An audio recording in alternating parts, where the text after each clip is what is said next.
Twins try to win a series at the Big A for the first time since 2003. The Angels will counter with Yoel Pinheiro making his Angels debut.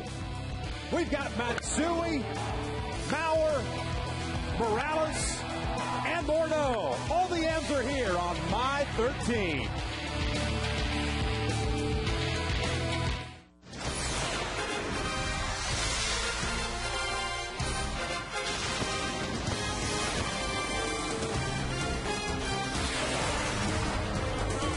We've had some great crowds through the first 3 games of the season. Tonight, nothing less. It's going to be another packed house as the Twins and the Angels wrap up this 4-game series here at the Big A.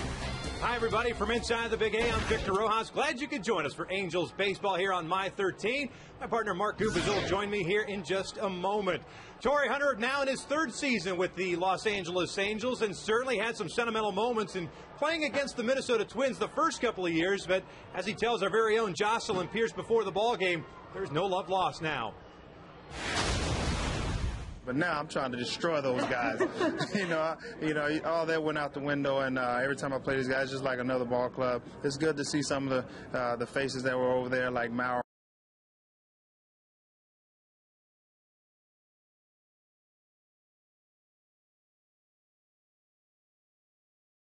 Against the Twins, Gooby, and I tell you what, if you keep swinging it this way, that's what you'd like to see, whether it's against the Twins or anybody else. Well, they were friends at one point, but hey, they're wearing different uniforms right now. Torrey Hunter's all about winning and bringing victories to the Angels and the organization, so look for him to put up some big numbers tonight. Well, the Twins will be throwing Kevin Sloy on the mound, and the Angels, of course, will counter with Yoel Pinheiro making his season debut as a member of the Angels. This is the guy that figured things out under Dave Duncan with the St. Louis Cardinals and hopes that he can get back in the American League. Boy, Victor, he's got one of the best power stickers in baseball. Only 27 walks in 214 innings pitched last year. That tells you he works down around the knees. He has a good slider, mixes in a changeup, fields his position well. Above all, that infield is going to be very active with him on the hill because they're going to be ground ball after ground ball. We got a couple of guys that like to throw a lot of strikes. They have their defense work for them. The Angel fans want some winning baseball like it was on opening day. We've got the Twins and the Halos. Lineups in first pitch right after this.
Box, where you can get anything on the menu anytime.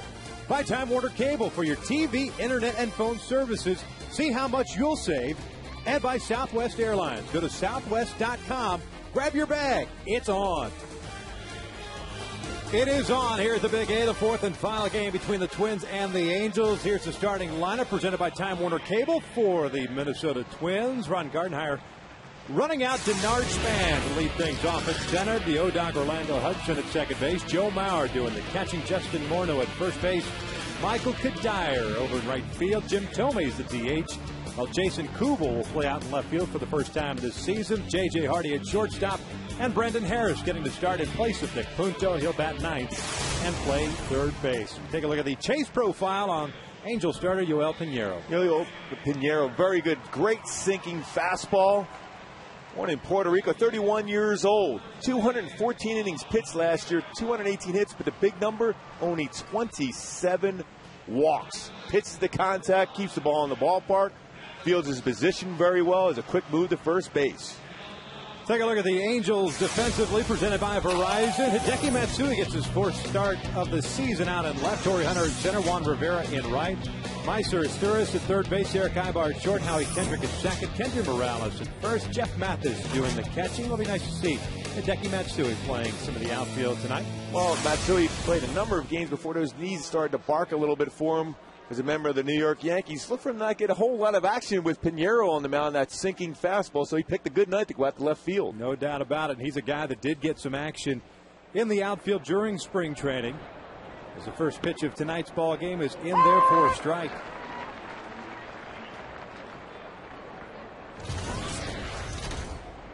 Denard Span, 083 to start the young season, 1 RBI. Pinheiro's pitch is lined foul into the seats, and it's quickly no balls and 2 strikes. Tonight you're going to get 2 guys that throw strikes. Kevin Slow, Yoel Pinheiro, pitch to contact guys usually around the strike zone. Well, that's what you want to see. I mean, you don't have to be overpowering. If you can make your defenders stay on their toes and field the ground balls by throwing a lot of strikes early in the counts, plays are going to be made. Trying to get that little 2-seam fastball on the inside part of the plate. 1-2 now.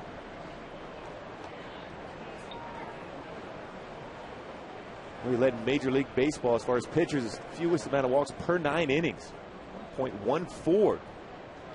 It's a lot of strikes. The owner of an 87-79 career record, a 4.39 ERA. 12th round selection by the Seattle Mariners back in 1997. 2-2. It's chopped foul. You can see that movement on that fastball. Sinking in action.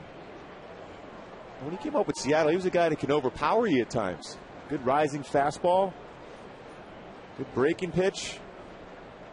As you evolve into a pitcher, you realize, hey, that's why you got 8 guys playing around there to be able to make plays. Don't have to strike people out. On the ground to second. It's out number 1. And last night we saw that. We really did with Carl Pavano, the job that he did, just throwing strikes, nothing overpowering.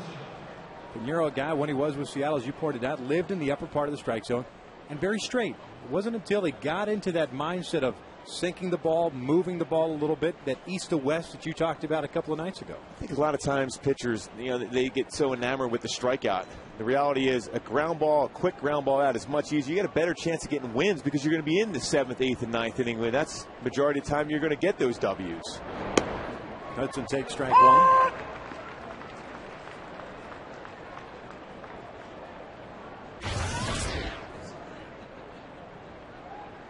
Good numbers with the Dodgers last year, although the second half he struggled. 083 to start this young campaign as he takes that pitch outside.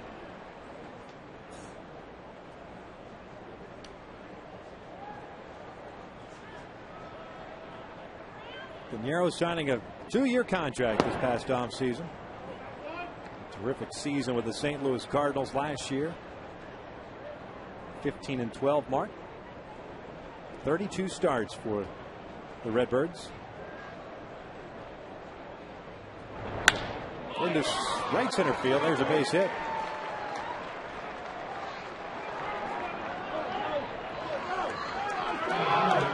job by Torrey to cut that ball off and get it back in. Well, it originally looked like Orlando was going to take a shot at going in there for a double, but Torrey Hunter was able to cut that one off and spin around and make the throw. See that fastball? Good sink in action. I mean, that's a perfect spot. Granted, I don't ever like to tip my hat to a hitter who got a base hit, but when you hit your spot on the outside part of the plate, you did your job, but Hudson did his job a little bit better. Here's Joe Mauer. Twins catcher, 273. A home run, 2 runs batted in. And a guy that has had very good numbers in his career against Piñeiro. That pitch is in the dirt. 13 for 18. Yeah, that's pretty good, I think. He sees the ball pretty well. Might be a little bit of a boost of confidence for Joe Mauer when he steps into the box. Well, you know, eventually he's going to start making some outs. That's the key. That's the way you got to think on the mound. Eventually he's going to hit a ball at somebody. One would hope. 1-0. Nice pitch. 1-1.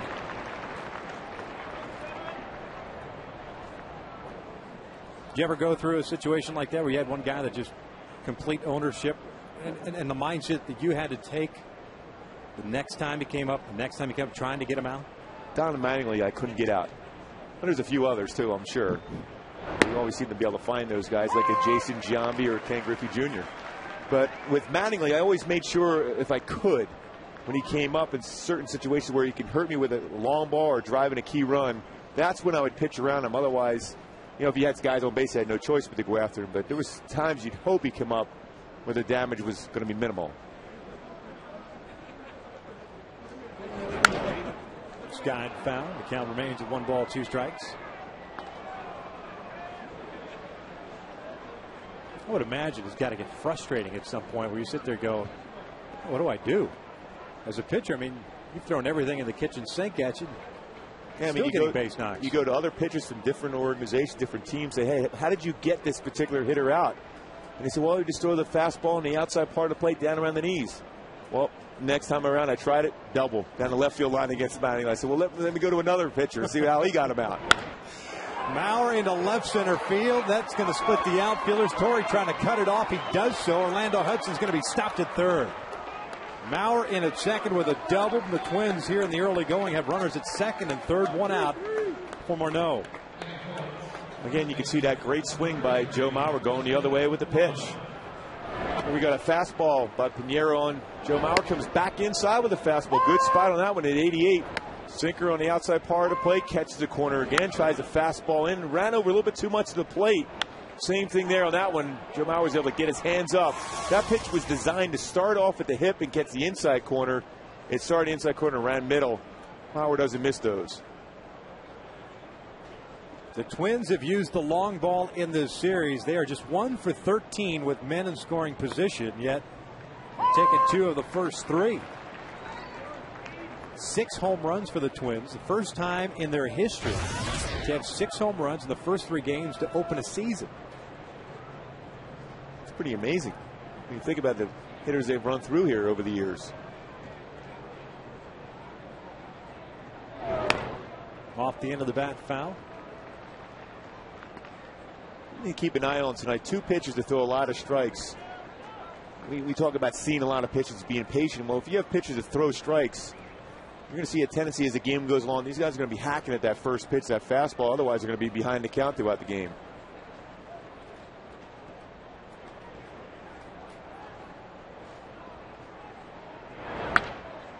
This one will reach the seats on the third base side. The count remains at 0 balls, 2 strikes. Morneau 1 for 3 last night at the 2-run home run. He's up there with elite company as far as runs batted in. Pretty consistent. That short, compact swing he has slightly uppercut. An RBI machine. Piñeiro wants an appeal, but Andrea Johnson, the home plate umpire, doesn't check.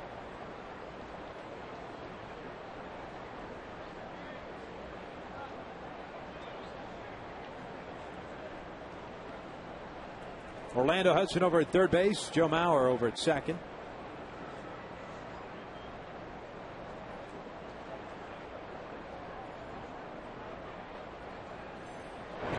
And he got him.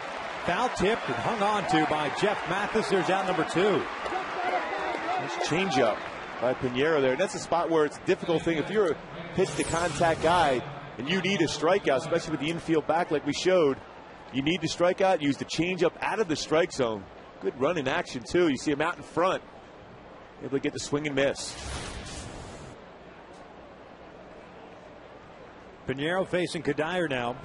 Twins right fielder. Off to a hot start. 455. One extra base hit. It was a double.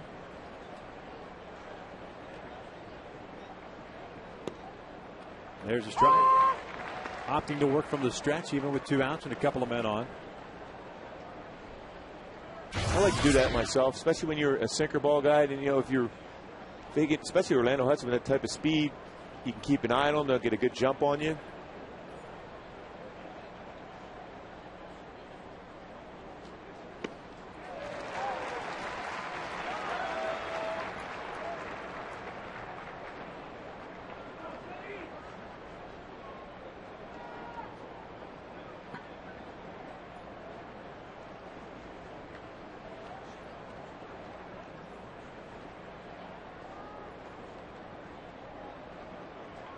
Here comes the 0-2. Nice job by Mathis. 1 ball, 2 strikes. Those little things that kind of nobody really notices, but when you have a catcher, you're so confident it can block that breaking pitch in the dirt. You can expand the strike zone, throw a pitch out of the zone, see if you can get them to swing and miss. But if you have a catcher unable to block that pitch, then you're more apt to throw that ball in the strike zone area, which is easier to hit for the hitters, especially even if they're behind in the count. And he got him. Nice breaking pitch. Nice job by Mathis and terrific job by Pinheiro. Got into trouble but got out of it. 1/2 inning in the books. No score as the Angels and Torrey Hunter come to the plate.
Job by Yoel Pinheiro as we take a look at the starting lineup.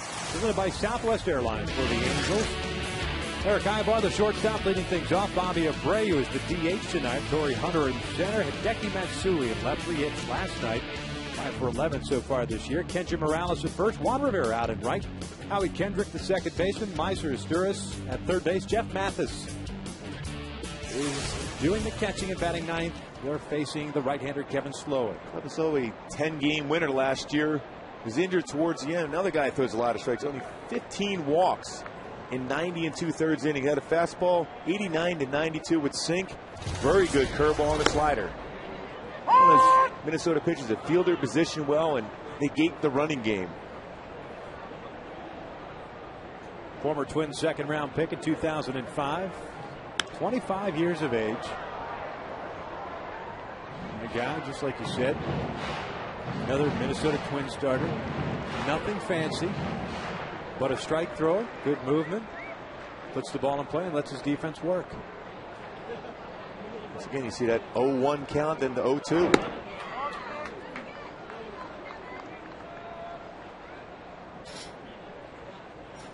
Sloy, a career 26-15 mark, 4.39 ERA. See Ibar's numbers from last year.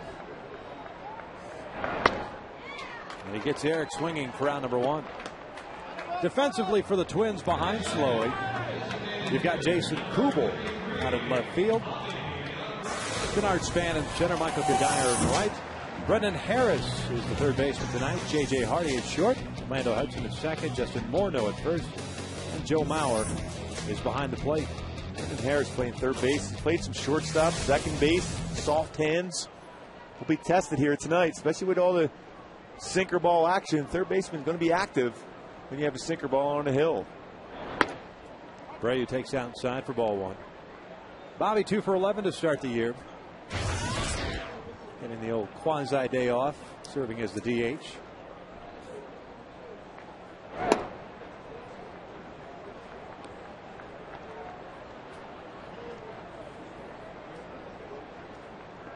Angels, of course, taking the opener back on Monday, 6-3 over the Twins.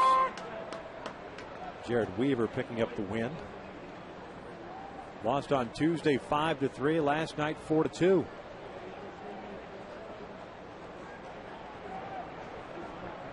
And that is ripped into right field. That's going to get down for a base hit. Kadire opting to play that ball on the hop. I wonder if that's one of those that, as an outfielder, you think it's going to get down a lot sooner than it is, and actually stays up a little bit more.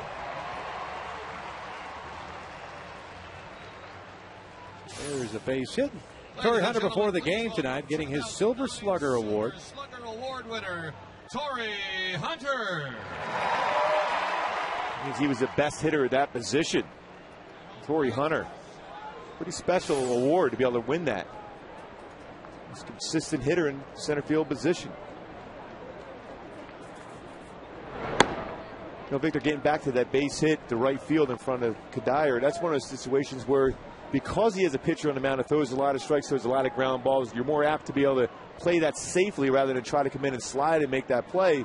So if it gets by it, it's a double or a triple.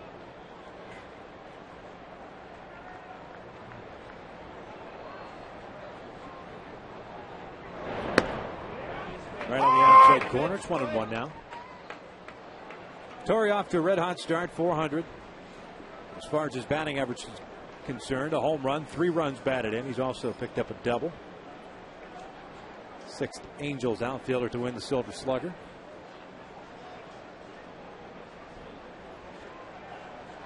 Quick throw to first base, and Abreu back safely.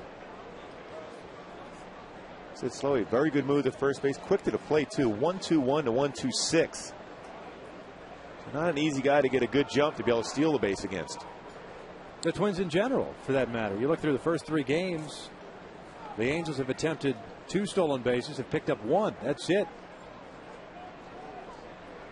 Hunter takes down low, 2 balls and a strike. It's a combination of pitchers working quickly in the slide step, changing their looks, and of course, Joe Mauer is well behind the plate, all negating the running game thus far. I think when you talk about times to the home plate, 1-2-1 to 1-2-6, that means you're very quick. You don't have that high leg kick. Some pitchers are 1-3-5, 1-4. That means you don't have much of a chance to be able to give your catcher, even with a strong arm, to be able to throw out a base runner.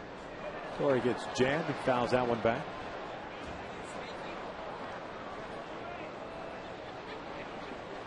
Like I said, you don't necessarily have to have a great move at first. 2 things you need to be able to do: be quick to the plate and have the ability to be able to hold the baseball as a pitcher in the stretch position. It's a difficult thing because you're amped up, you want to throw, you want to attack the hitter. That was the most difficult thing I ever had to do, was be able to hold the baseball on the mound. I could not do it. And vary those times. 2-2. Big hack, straight back.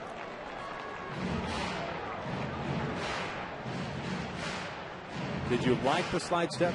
You know, that's the one thing. I had a slide step. I didn't have, as tall as I was, I didn't have a high leg kick. So I was quick to the plate, but I thought I was holding it for 5 seconds. I even do UCLA to be able to think I'm holding it, but I'm like, UCLA, boom. I'm going home already that quick. But I still gave my catcher a chance because I was quick enough to the plate. Otherwise, you have no chance. And that is ripped foul down the third base line. Saw Torrey a couple of nights ago with the double down a third base line on a fastball in. Then when they went away from him, opposite field home run to right center field.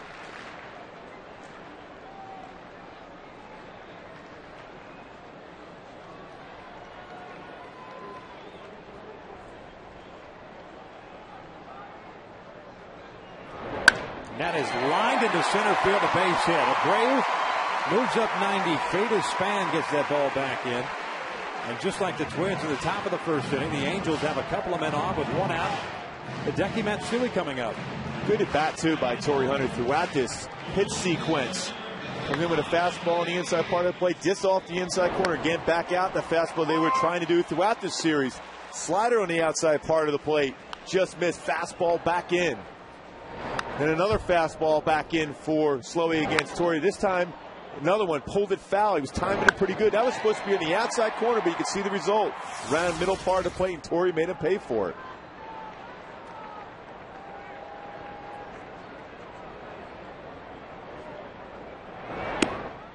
Matsui lays off the breaking ball.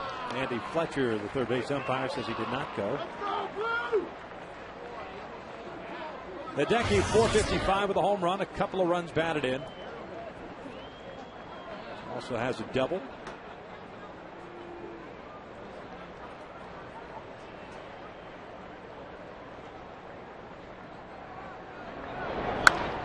Fouls one back.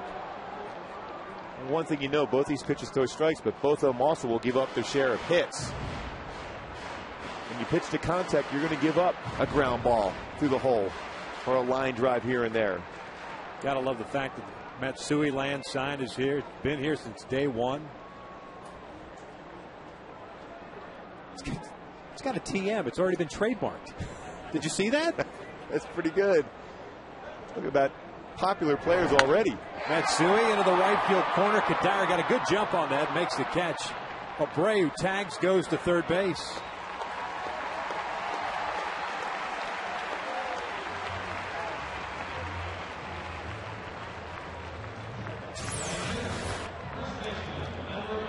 Well, a curveball, Bauer wanted the outside part of the plate. You see by Slowey's reaction, he got away with that. Matsui hit it hard, but Kadira read it well, made the play. That's the thing about hitting and, of course, in pitching, how pitchers miss their location so often. But it's a matter of if you're around the zone enough that sometimes you get a hitter to get themselves out because you're consistently throwing strikes. Yep. As compared to a guy that's all over the place. Runners at first and third, 2 outs now for Kenji Morales. Gendry pops one up. J.J. Hardy with the call, backpedaling, makes the catch. There's out number 3. One of the books here at the Big A. We have no score.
Producing 1% mortgage cash back. Chase what matters. Welcome back to the Big A. Jim Thome to lead things off here in the top of the second inning. The scoreless tie. Thome, Kubel, and Hardy against Duel Pinheiro. The big curveball drops in for a strike. Nice job by Pinheiro in the first inning to avoid some damage. Back-to-back strikeouts. A more known Kadire as Thome swings and misses. It's quickly 0-2. I think, Victor, you don't see a whole lot when a guy's a sinker ball pitcher. A sinker ball would have a curveball to go along with a slider. Generally, you hear sinker slider pitcher does a good job of changing eye levels. I mean by that, you could start a breaking pitch higher in the zone as compared to a slider is generally going to be in the same plane as your sinking fastball. If you throw that curveball, it starts around the belt and drops down as compared to all the other pitches going east-west at the knee level.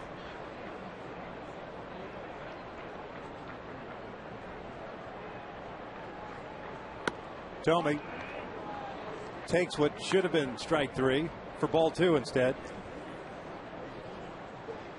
No fox tracks needed on that one. 2-2. That was rolled foul. Well, I'm making you a believer in the strikes, aren't I? But that was definitely a perfect pitch. Executed perfectly by Pinheiro. Starting on off the inside corner and getting that spot. Freezing Thome.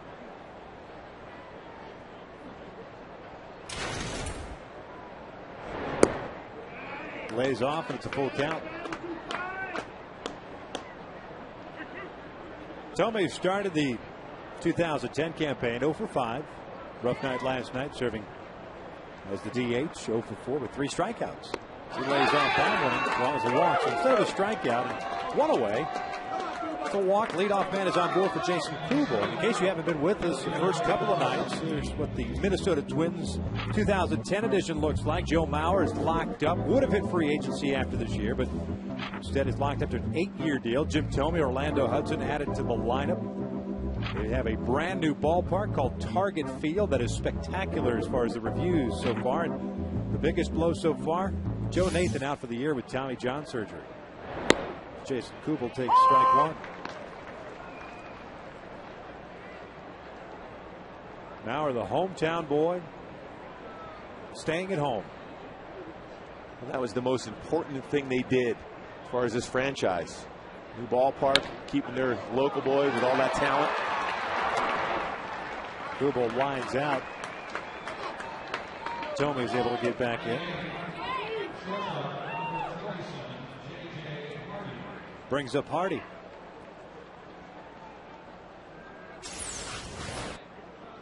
Way off the end of the bat by Kubel. Sierra Guybar trying to pretend that he dropped that. We'll see if he can get Thome off the bag, but he's been around the game a little bit. Gets back just in time. Thome had already turned around and hit back to first base. He's a pretty good sized human being. You got to turn around and get going early. One of the good guys in the game.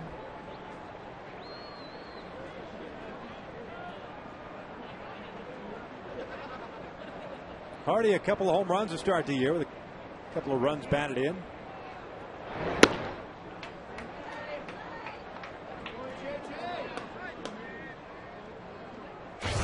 And good old number 27, if I remember correctly. Marty Cordova wear number 27. Wow, good memory. You like that? Good 10 all the time. Yeah. Good outfielder, good speed. He of the Corinthian leather.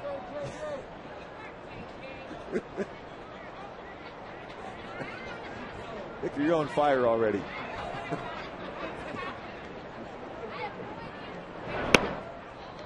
Nice strike. I'm not kidding. I really believe that Marty Cordova actually wore number 27, and I have no idea why I know that. Just like I had no idea Dean Chance pitched for the Twins in '67. It's very nice of you to bring that up, too.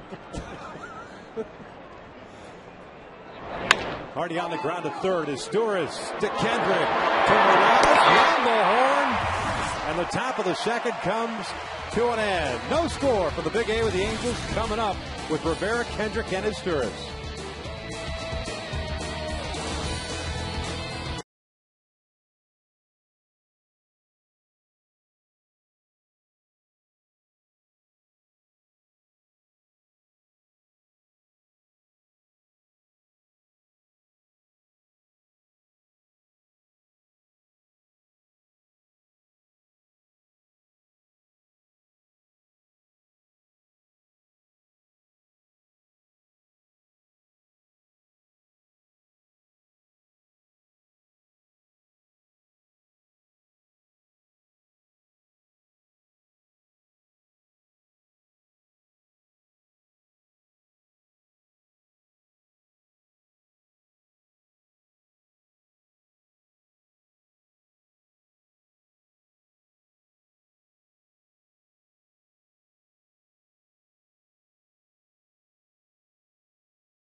No score as we head to the bottom of the second inning. Nice way to finish off the top of the second inning with that double play. One of Howard's replay shows how quick this double play was to Meister to Howie to Morales.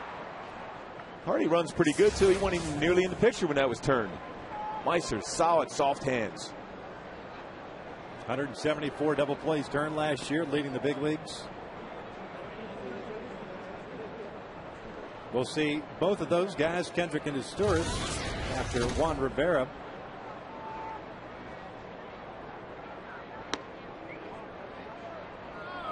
Juan takes the breaking pitch upstairs. 167 to start the year for Juan. A couple of runs batted in.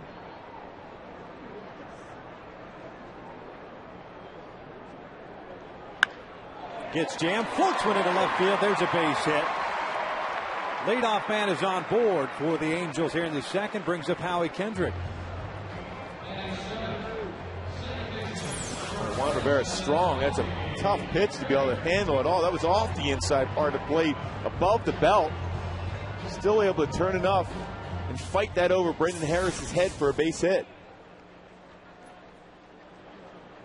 But most times when you throw a pitch in there, you're going to get a shattered bat and it's going to be a routine ground ball in the infield. But Juan Rivera is strong enough to fight it off.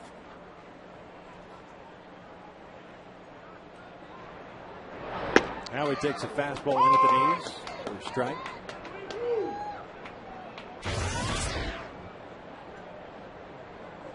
See at the bottom, 364, 4 for 11.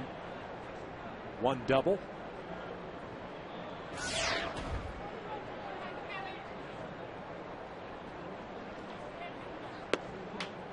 Takes another one in there for a strike. Double last night for Kendrick, came in the ninth inning off John Roush. Dino Ebel flashing the signs.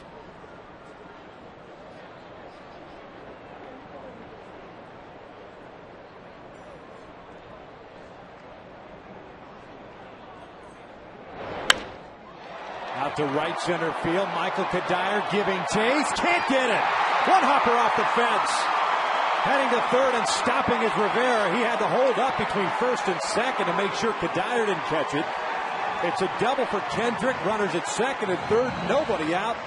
And Asturias coming to the plate.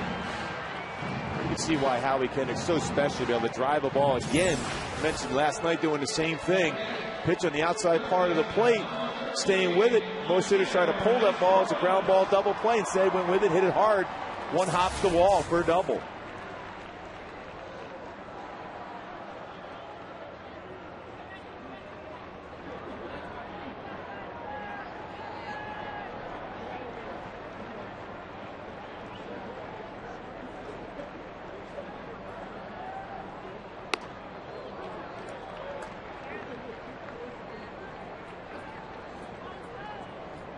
Meister very good in these situations here with runners in scoring position. And most consistent. Last year hit 300. Career high average, runs, hits, home runs, runs batted in. And he drills one into center field. Span has a beat on it, but it'll be deep enough to score Rivera. Heading to third base is Kendrick, and the Angels strike first. It is 1-0 Halos.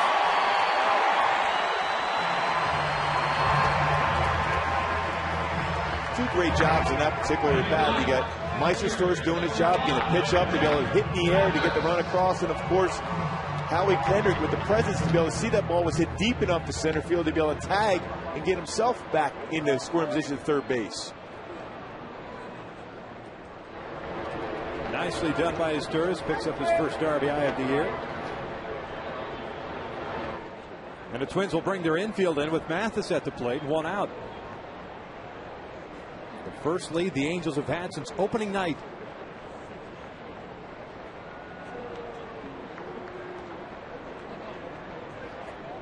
Sometimes you'll see, because Jeff Mathis has been a guy that's been very successful in the suicide squeeze. Granted, it's early in the ball game, but as the pitcher steps off there to see if there's any indication that maybe Howie would start coming down the line earlier, or Jeff Mathis would show the bunt.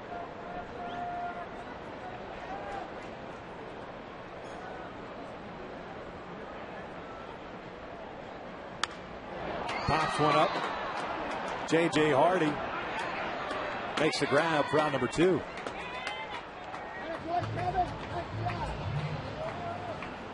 We've seen Jeff very aggressive early on in the count. We saw the home run that he hit. See both teams swinging early in the count because both these pitchers throw strikes. Again, if you're a pitcher in that spot, you have a man on third. Best pitch you can throw early in that count is a fastball in, even off the plate, because everyone is a hitter. You want to drive that run in, so you're going to be more aggressive. We're going to have to pop the ball up if you get it inside enough. Always taught that in the minor leagues, that first pitch, man on third, inside fastball. Ibar was a strikeout victim in the first, so he's 0 for 1. See right here, it's going fastball. Joe Mauer setting in. Fastball in, unable to get the hands out. That ball is off the inside corner, perfectly located for Slowey.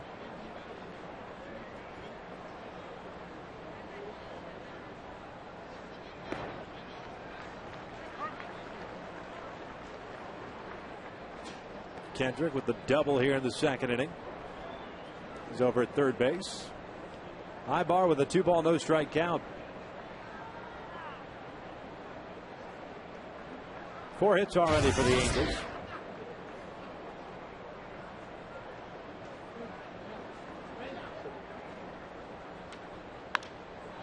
And that's popped up. Hardy again. Onto the outfield grass. Squeezes it. The bottom of the second comes to an end. But the Angels strike first. They get a run on a couple of hits to complete. 1-0 Angels.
Of the third, 1-0 Angels.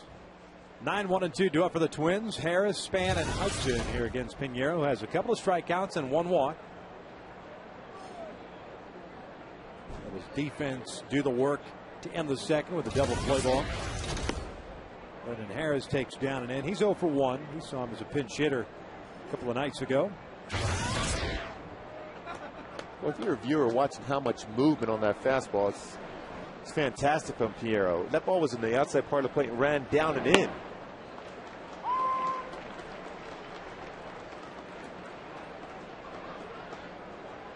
Nick Punto. And the night off, he had to start over at third base the first 3 nights. As Harris puts one on the ground. Nice little play over there by Kenji Morales for round number 1. Hey fans, the first Big Bang Friday takes place tomorrow as the Angels host the A's. Come out to the Big A for an exciting matchup. American League West rivals, and then stay for the spectacular post-game fireworks. Tickets are still available. $5 off ticket window prices in select seating areas when using the password SPRING at angelsbaseball.com for the Angels Stadium ticket window.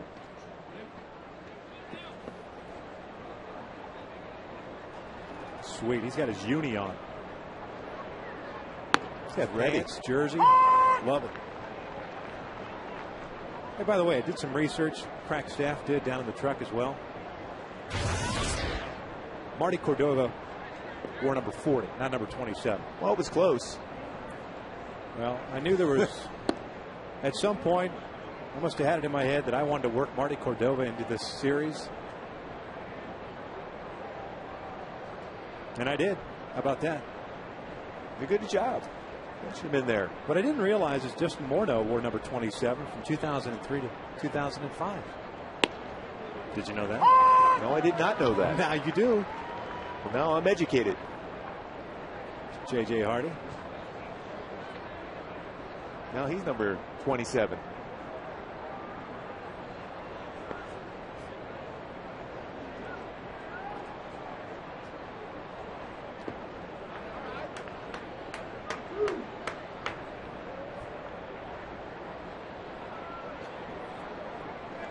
Pinheiro with a 2-ball, 2-strike count on Span, who's 0 for 1 with a ground ball to second.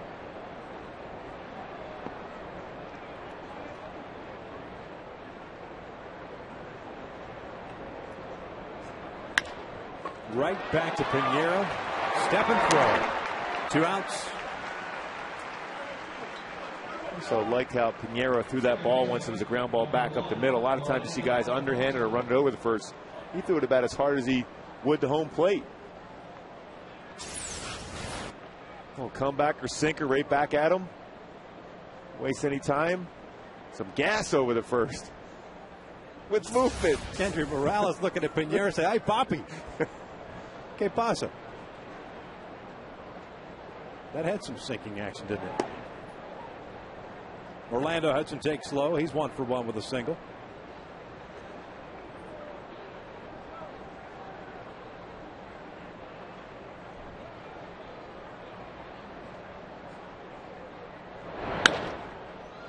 Nice job by Kendrick. Keeps it in front of him. A 1-2-3 inning for Yoel Pinheiro.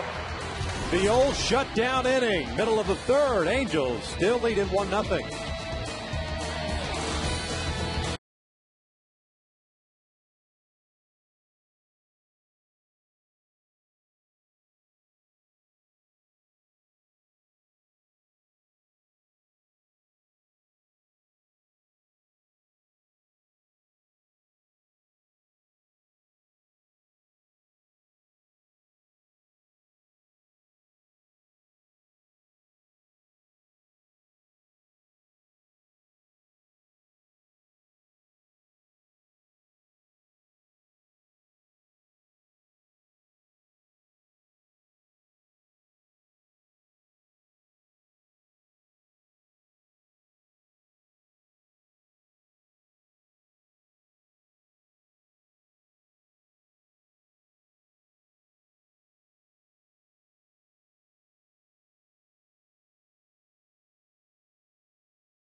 At the bottom of the third, Bobby Abreu, Torrey Hunter, Deki Matsui, 2, 3, and 4 due up for the Halos against right-hander Kevin Slowey.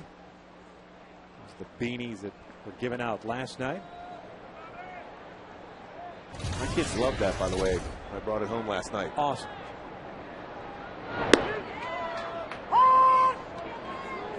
Just had a cool look to it, especially on the little ones.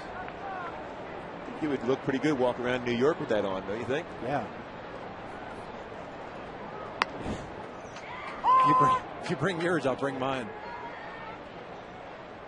And if I'm not there, you just go ahead without me, and I'll catch up with you. A couple pitches he didn't like so far in this game. Pitched off the outside part of the plate.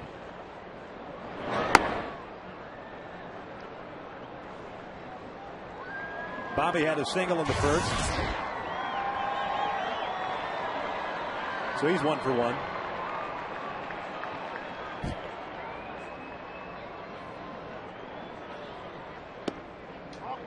Lays off a tough breaking pitch down and in.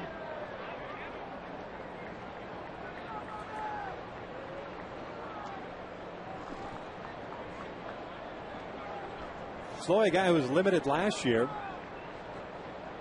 due to surgery on his right wrist, removed some bone chips.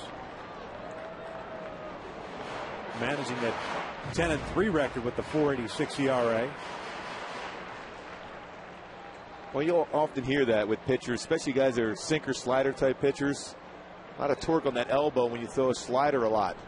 And the sink action, because you're putting so much pressure on your middle finger to have that downward action on the fastball. His season came to an end on August the 4th. The pitch is outside. So he ended up having 16 starts on the year before being shut down.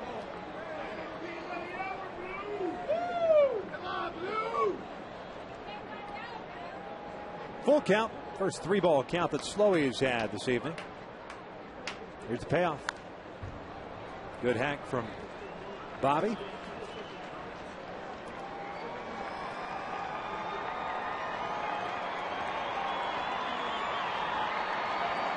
He has torched the Twins in his career, a .382 average against Minnesota.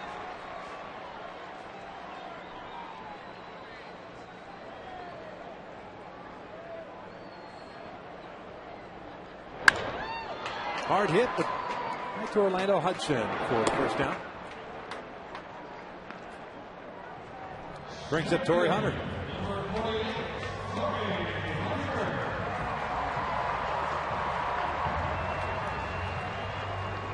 Torrey 1 for 1, placed a single into center field. Was eventually stranded. Angels had a couple of men on in that first inning. With one away, just could not capitalize, but did so in the second.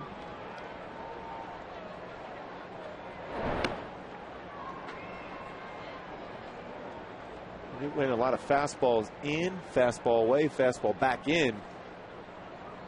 As Torrey last at bat, this time he starts him off with a changeup. First pitch.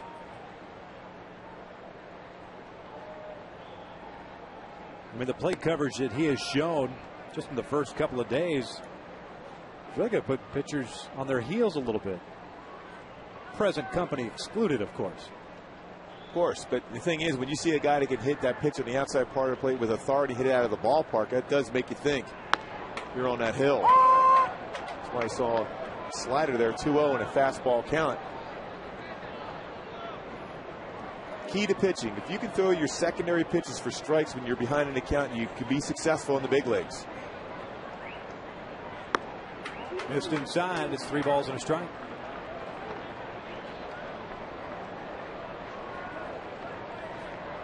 Matsui on deck.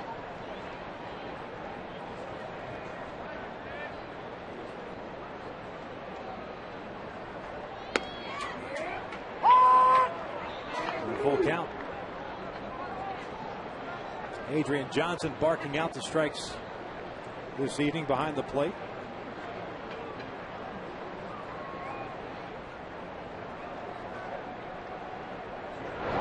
And he lost it. So 1-out walk.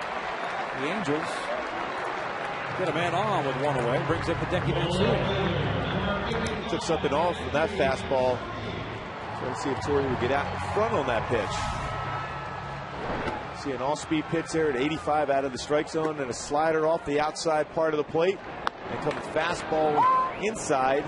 Fastball back up and in, but off the dish.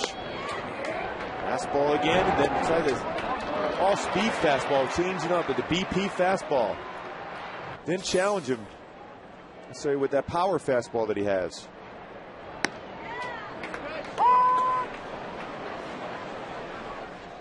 Hideki flying out to right field in the first inning, so he's 0 for 1.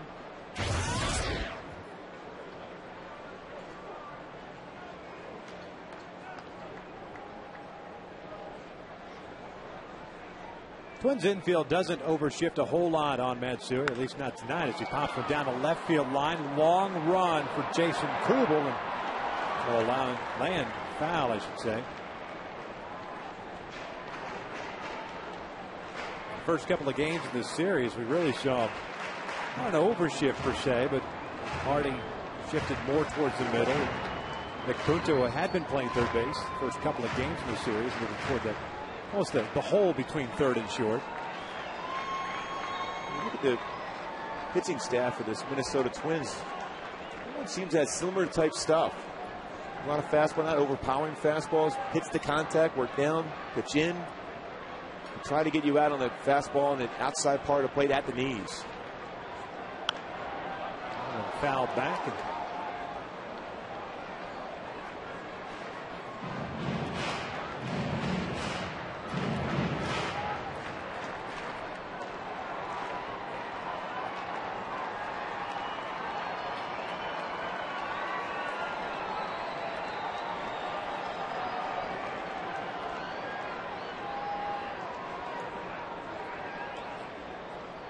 quick throw to first base.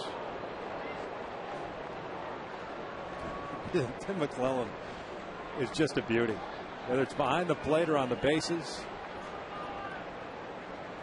And there's no hurry. He's good. He's consistent. But it just takes a bit of time before we know what safe or out or ball or strike call is. He's happy right now, too. Lays off the high fastball, 1-2.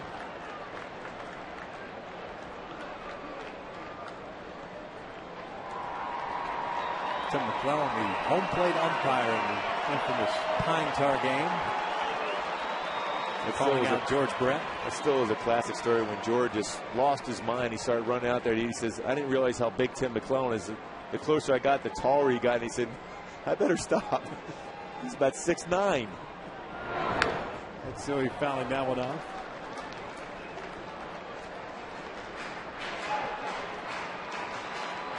The crew chief.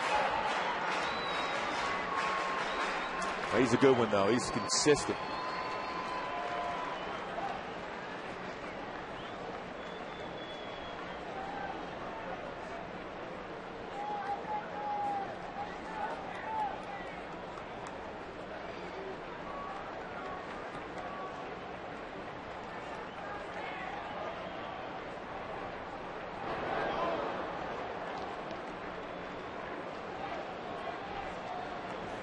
Quick feed over there by Slowey in the move to first. So it's always trying to pick a spot here because Slowey, like most pitches, when you head the can, you're more apt to throw a breaking pitch. This gives you a better chance to be successful in that stolen base attempt because the catcher's going to be able to block the ball sometimes in the dirt. Going to reach out with the glove. Torrey with 18 bags last year.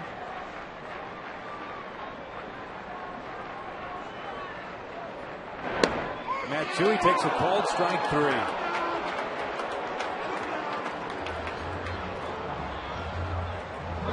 Boy, he executed that two-seam fastball perfectly in the inside part of the plate. Matsui knew it. Runs back and gets the inside corner. Starts off at the hip of the left-handed batter, but catches the corner.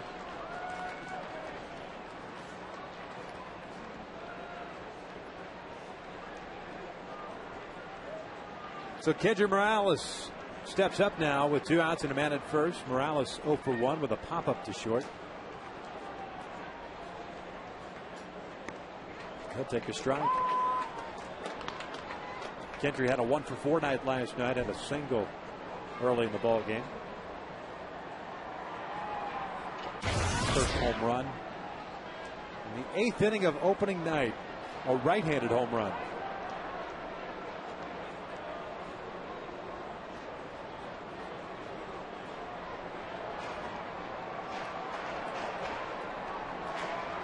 And although just 1 home run, good sign for Kendry batting from the right side. Doing that. He had no home runs, 5 runs batted in before the All-Star break last year against left-handed pitching, and then turned it on. Well, last year Mike Scioscia was platooning him a number of times with Rob Quinlan. He was struggling hitting from the right side.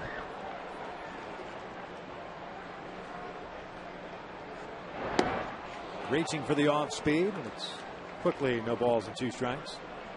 The splits overall for Kendry Morales, 309 from the left side, 296 from the right side. That 296, of course, helped out by the fact he hit 365 after the All-Star break.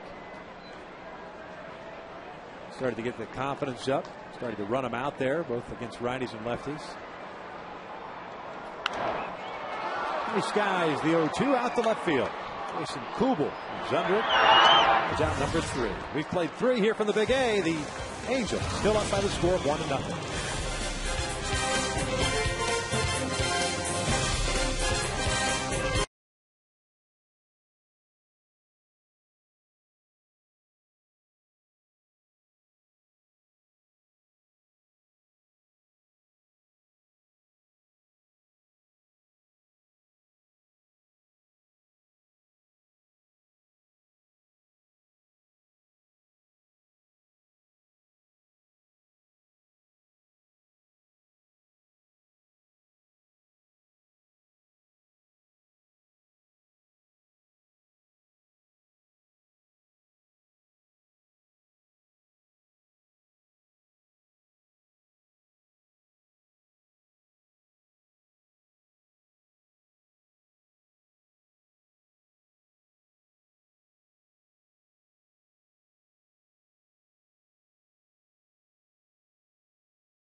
Beautiful sights of Hollywood, California. Angels up by the score of 1-0 as we start the top of the 4th. Middle part of the order, Maurer, Morneau, and Kadire against Joel Pinheiro. 2 strikeouts, 1 walk. He's thrown 48 pitches, 30 for strikes thus far.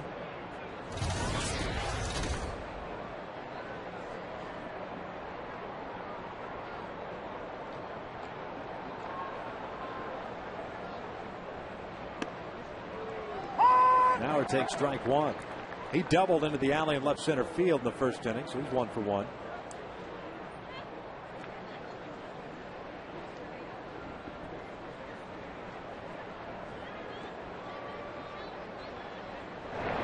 Runaway winner for the American League Most Valuable Player Award last year. 27 of the 28 first place votes. The other going to Mark Teixeira, who, of course, a former Angel, but had a terrific season in New York.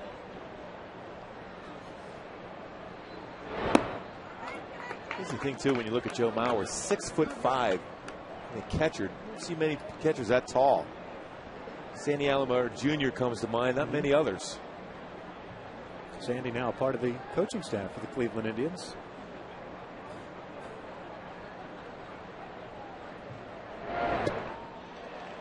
Two and two now.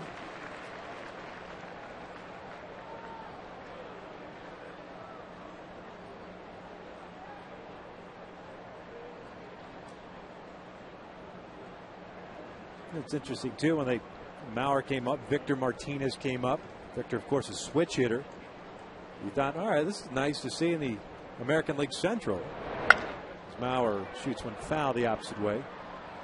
When Martinez was with Cleveland, they're going, it's not bad. Developing catchers like this that could hit with some power. Mauer was more of, will he hit for power? Will those power numbers rise? And they certainly jumped last year. Victor, of course, was always about, he could hit the power and hit for average. Was he going to catch long term or be a first baseman DH? I think there's always been questions about Martinez's throwing ability and calling the game. On the ground at first. A ground hugger for Kendry, and there's out number 1. Hey, the big feuds from WrestleMania aren't over yet. This Friday, Chris Jericho battles Edge in a #1 contenders match for the World Heavyweight Championship. SmackDown tomorrow at 8 p.m. right here on My 13. TiVo that one.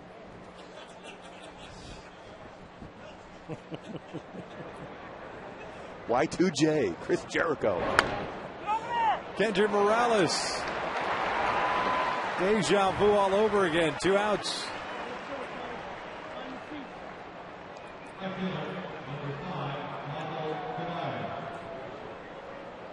Seven ground balls, resulting in 8 outs already for Pinheiro. You can see that sink action on that fastball. It's really amazing how be that successful to consistently staying down in the zone. His ability to be able to pitch inside keeps the hitters off balance. And it's that showcase. It's not constantly coming in. It's that one pitch that just plants the seed in a hitter's mind. Especially when he, like in that pitch right there, he started off the outside corner. Nice job by Meiser. And the backhand dug out by the picking machine at first. Kendrick Morales, a 1-2-3 inning. Middle of the 4th, Angels still up.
Sacrifice fly by Asturis in the second, scoring Juan Rivera, putting the Angels up.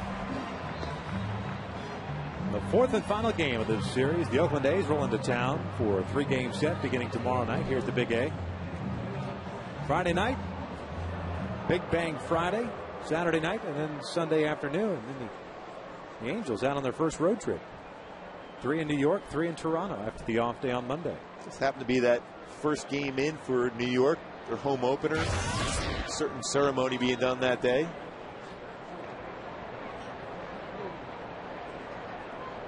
Coverage on Fox Sports West begins at 9:30 in the morning.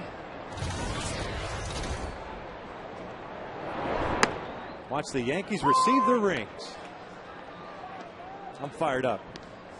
No, I'm not. No. Yeah, I'm lying to myself. Well, it's going to be nice to see Hideki Matsui get his ring, though. Sure. And say, well, that's the last one you're going to get for a while. If we can isolate him, take everyone out of the picture, very happy. Rivera hard hit and one hopper to J.J. Hardy. Boy, nice pick over there. Out number 1. Brings up Howie Kendrick. If we look back to what Godzilla did in that World Series against the Philadelphia Phillies, the World Series MVP. Amazing what he did in 3 games. Once in 3 games and wins the MVP. Nice trophy to be able to take home with you.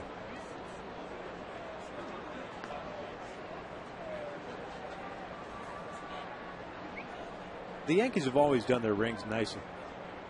That Angels ring back in 2002. Whew. Gorgeous. Nice. Gorgeous. Went through the Yankees to get there. And the Minnesota Twins.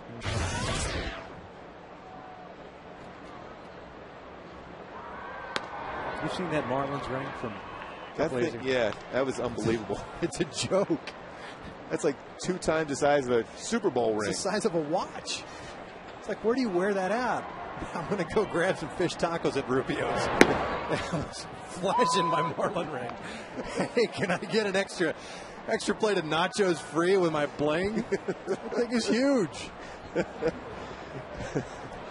Or Wahoo's. I'm not discriminating on the fish tacos, man. That ring is the biggest World Series ring. It's unbelievable. My dad does the Spanish broadcast for them, and they gave him one. He looks at me. He brought it one time to show me. He goes, what am I going to do with this? I said, throw it up on eBay. You don't want it. I mean, it's pretty, but it's big. Yeah, they say, sometimes it's a paperweight, but that would break your desk. Kendrick on the ground to third. He's out number 2. And the U.S. Bank Angels Go Beyond program honors local youths who have made a positive influence in their communities. To participate, a child must be nominated by their peers, friends, family, teachers, parents, or guardians. The winners will be invited to an Angels Stadium Sunday home game and honored on the field during a pregame ceremony and take the field with the Angels players. To nominate or for more information, visit angelsbaseball.com.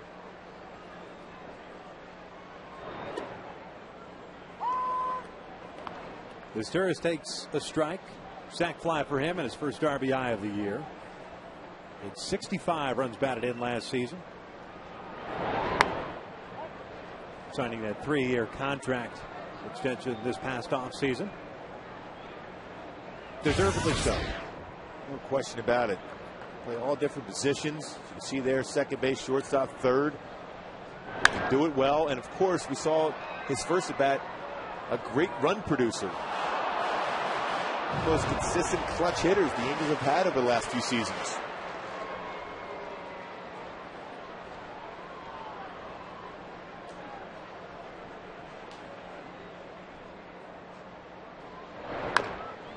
Gets jammed and rolls this one just wide of the bag foul, and it's 1-2. 116 hits for Meiser last year.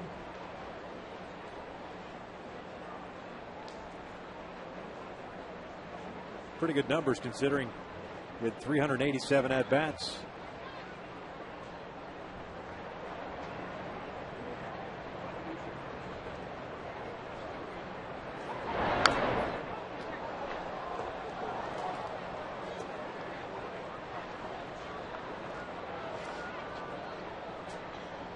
Slow has retired the last 4 in a row since walking Torrey Hunter with 1 out in the third. Pinheiro has retired his last 8 in a row. Another 1-2, and he got him. 1-2-3 inning. Angels go down in order 4 complete. The Halos up 1-0.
You were talking about the movement on Pinero's pitches. He showed it last inning. Well, this is how he's able to get those weak ground balls. This is a fastball that started off the outside corner and hits the outside corner. And, of course, this fastball as a hitter, you see that, think it's going to be outside part, and then it ran in off the plate and he got an easy ground ball out.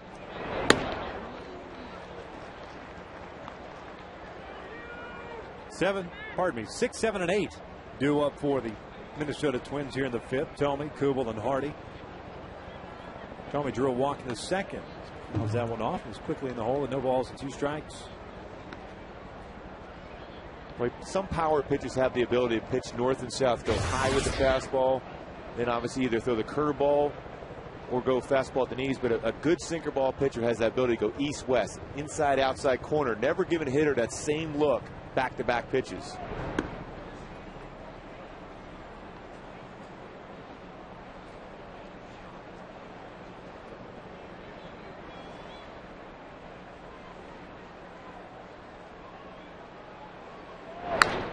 On the ground, and that is foul.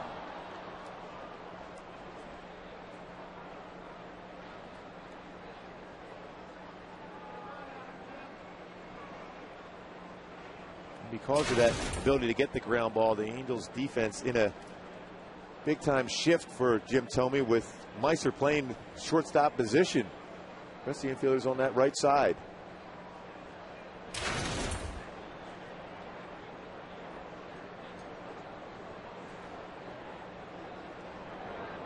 Another 1-2, and that is hit into the alley in right center field.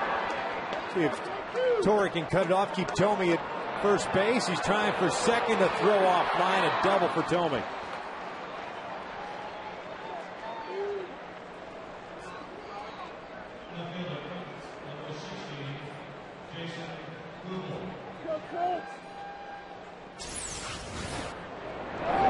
Boy, not a bad pitch. It was down in the strike zone, a little bit of the plate. Thome seeing he might have a shot at the double. Turned it on for the double. Can I get a definition for turning it on? We'll go from the home run trot into the double trot. First hit of the year for Thome. Kubel steps in, takes a strike. Kubel lined out to Eric Ibar in the second. He's 0 for 1.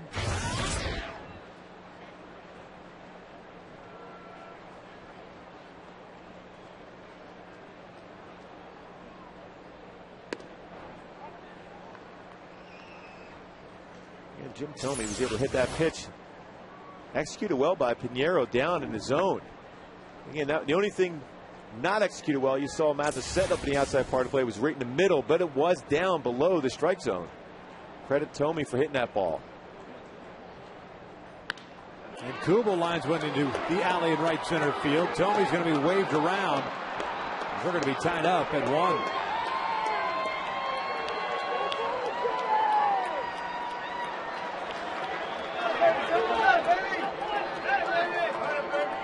Kubel with his first hit, first RBI of the year. Back-to-back knocks for the Twins here in the fifth. And another pitch that was down. Again, the Twins hitters now are making that adjustment, trying to see if they can go and look down in the zone. He's out over the plate. They'll fight it off in there for a base hit in the right center field.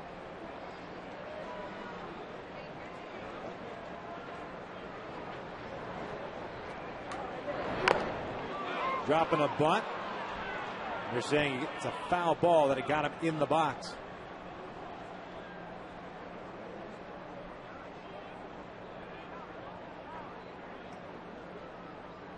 You can see he's still in the batter's box at this particular point when it came up and got him in the chin area. Right away, Adrian Johnson called that.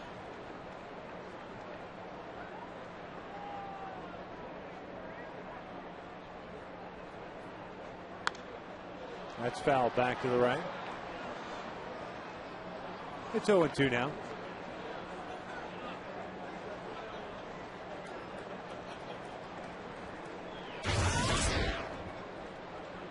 It's tough for a hitter in a situation like that when you take a ball off the chin.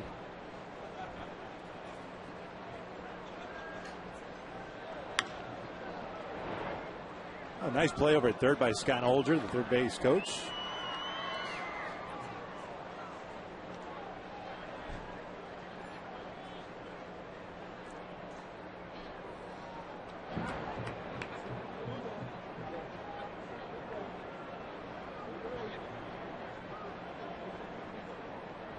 Here comes another 0-2. Oh, just missed inside. 1 ball, 2 strikes. You can see how effective that pitch was. If Hardy would have swung at that pitch, it would have been a ground ball right to third, another possible double play.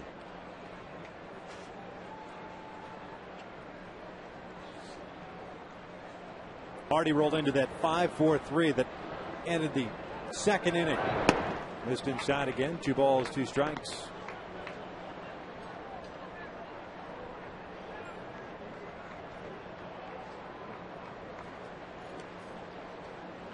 What do you do here after you've come inside twice, 0-2, and now you're evened up? Well, fastball started off the outside corner. See if he can catch the outside corner with that sinker. Breaking ball, this one off of Mathis.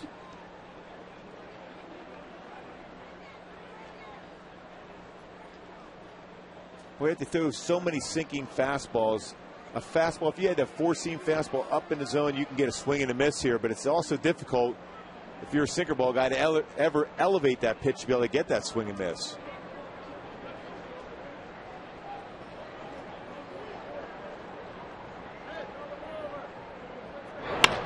On the ground toward the hole. Nice play by Ibar to Kendrick for 1. Nothing on the relay, but a terrific play by the Angels shortstop.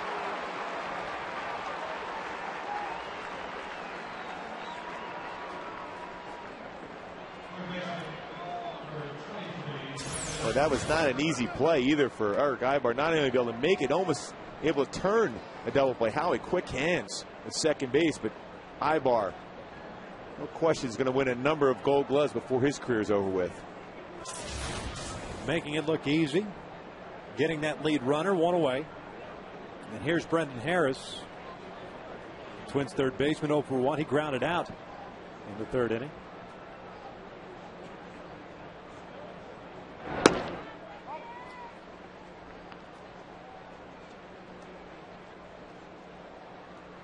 Harris last year with the Twins, 261, 6 home runs, 37 runs batted in. He's been around a little bit. Came up with the Cubs in 2004. Expos, and Nationals, the Reds, the Rays. Before landing in Minnesota in 2008. And if you didn't look at his history, you'd think, oh, prototypical Twins player. That's the kind of guy they go out and draft, develop. And I mean that in a good way. He can play a number of positions. Good situational type hitter, puts the ball in play. Do any number of things with him. And he drills one high and deep to left field. Matsui going back, and that is into the bullpen. 2-run shot for Brendan Harris. And the Twins, using the long ball again, are now on 3-1. Well, that doesn't happen too often. Pinheiro last year only gave up 11 home runs in 214 innings pitched. That was one pitch he certainly would want back. Mislocation, elevated. Boy, that was a fastball that was supposed to be on the outside part of the plate. Movement. Sometimes when you drop the elbow, if you're a sinker ball pitcher, you drop your elbow at all, instead of sink action, it's going to run over the middle part. And that's the result after that pitch. Runs right into that happy zone. This one hard hit, but right to Howie on the 1 hop. 2 outs.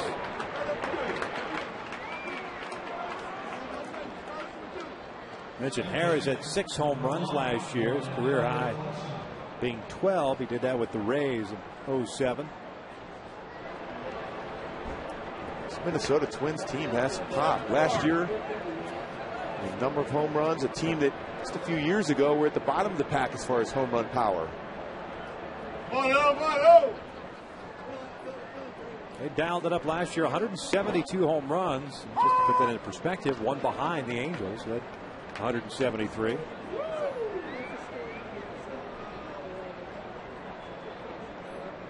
Pinheiro continuing to get ahead of hitters.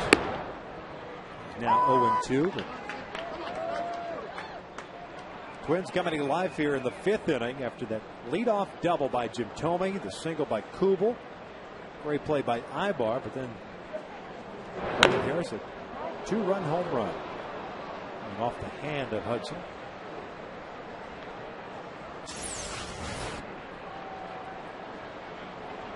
The curveball came right up and get his hand. It was his foul or through hand on that swing. Slow curveball by Pinheiro there. A different look for him.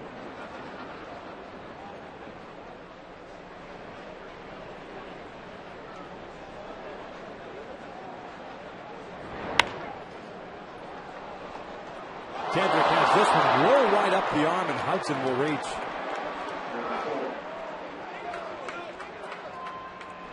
Charging Kendrick with an error.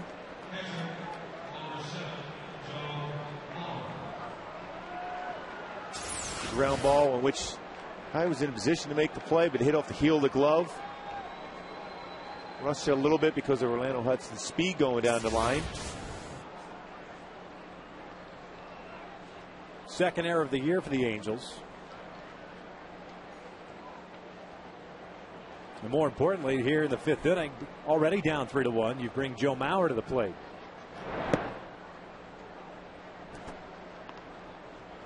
Pinheiro now at 80 pitches, 54 for strikes.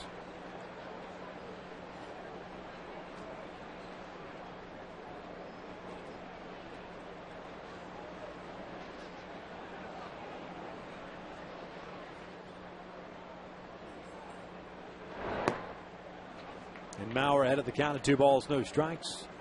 Joe with a double in the first, ground out in the fourth, so he's 1 for 2.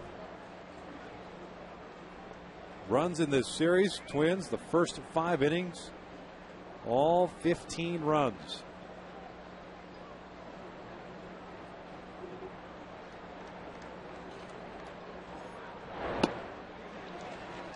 Two and one now.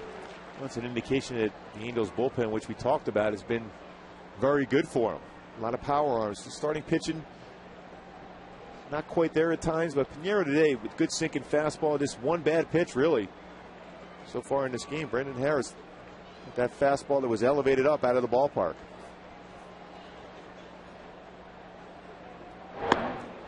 Just missed. 3 balls and a strike. Much like the one pitch to J.J. Hardy in last night's game by Irvin Santana, that breaking ball. And Hardy put into the bullpen as well. A tough fastball count now for Pinheiro against Mauer. Steady diet of all speed pitches, these first 4 pitches to him.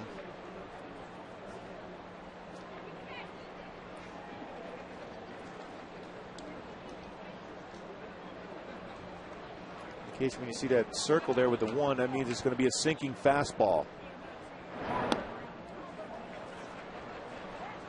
And it's a 2-out walk. So 2 on, 2 outs for Justin Morneau. Angel fans, Kaiser Permanente Family Sundays are the perfect way to spend time with your family.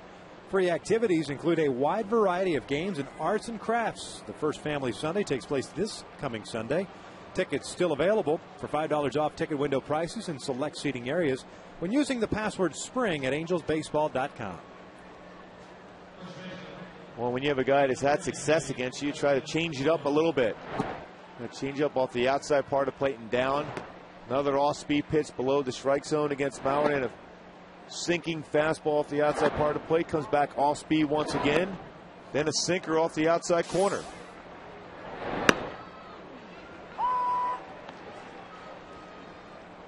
Morneau for 2 with a strikeout and a ground out.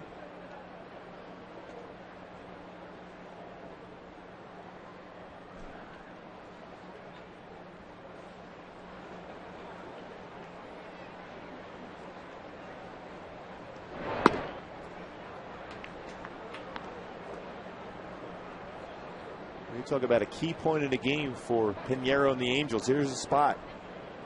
Former AL MVP Justin Morneau, who has had success against Pinheiro himself. Need to get through this inning.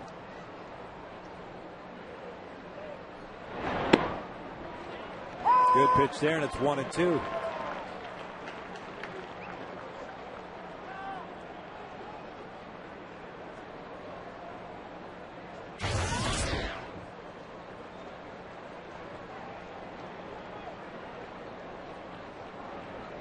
Ahead of the count at a ball and 2 strikes. I'm trying to get him expand with that off speed. It's 2 balls, 2 strikes now.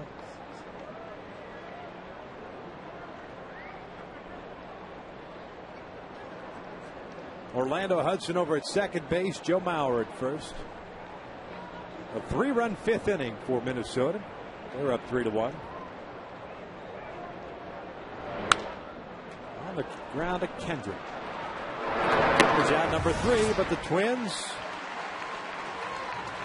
strike against Pinheiro. Middle of the 5th, 3-1 Minnesota.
Ball is brought to you by Time Warner Cable for your TV, internet, and phone services. See how much you'll save. Yoel Pinheiro talking things over with Mike Butcher. Angels down by the score of 3-1 as we start the bottom of the 5th inning. 9-1-2 due up for the Halos. Mathis, Ibar, Abreu against Kevin Slowey. You get the offense rolling for the Halos. Respond right back against Kevin Slowey after that 3 runs by the Twins at the top of the 5th. Slowey retired the last 5 in a row, and Mathis hooks one foul into the seats. It's quickly 0-2. Jeff 0 for 1. He popped out short in that second inning. Great numbers in the ALCS against the Yankees. The hope, of course, is that he can carry that over here in 2010. Line into right field, a base hit. Good piece of hitting as Kadire cuts that one off. On an 0-2 pitch, going the opposite way, leadoff man is on board. Exactly right. Shorten up his swing in protect mode. Not a good pitch by Slowey either when you're ahead of the count 0-2. Fastball that was up. Good pitch to be able to drive. Jeff Mathis, you can see how still he was. Kept that chin on the back shoulder. And they could balance about hitting the right field for a base hit.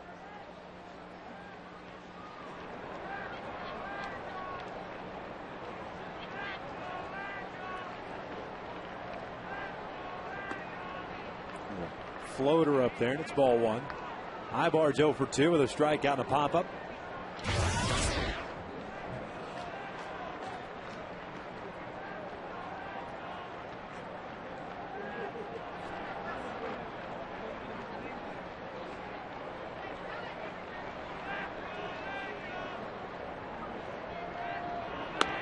Upstairs, 2 balls and no strikes. Eric had a couple of hits back on opening night. They're going 2 for 3 with a walk, but hitless since then, even though he drew 2 walks on Tuesday night. It's because Eric Ibar has such a good eye up there. He's working the count, but he also has the ability to lay down a bunt. Even in a count now where Brendan Harris is playing up, you can see how far up he is at third base. 2-0, you think, especially when you're behind by 2 runs like the Angels are, you would think he'd be playing back. Fastball count, swing away, but it's because of his reputation as a good bunter. You bring him up. You can slap it by him now for a base hit. Takes down low, 3 balls and no strikes.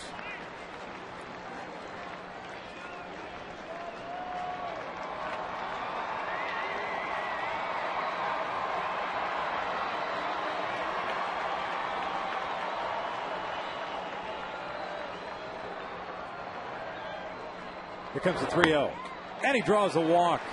First 2 men up and on here in the 5th inning. And Bobby Abreu will get a crack at Kevin Slowey.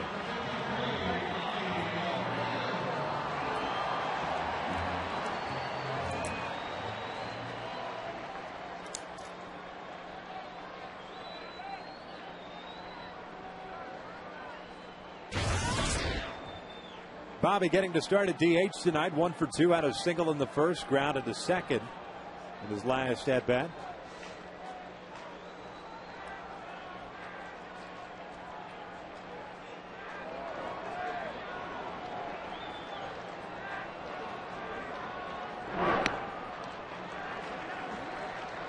Angels tonight 0 for 4 with men in scoring position. The run they scored in the second inning came when Kendrick doubled home Juan Rivera.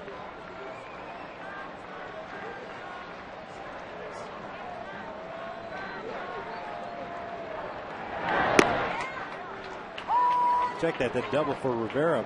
For Kendrick put Rivera at third base. The Stewards had the sac fly.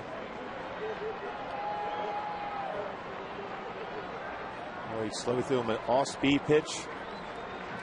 He got that fastball on the inside part of the plate. Slowly. Fortunate enough that Bobby was not swinging at that pitch because that was ran over the middle part.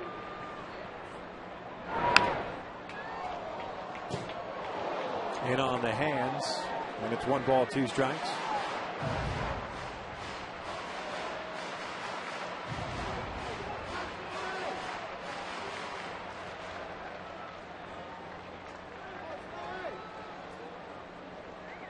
Mathis, a leadoff single. He's at second. Ibar with a walk. He's at first.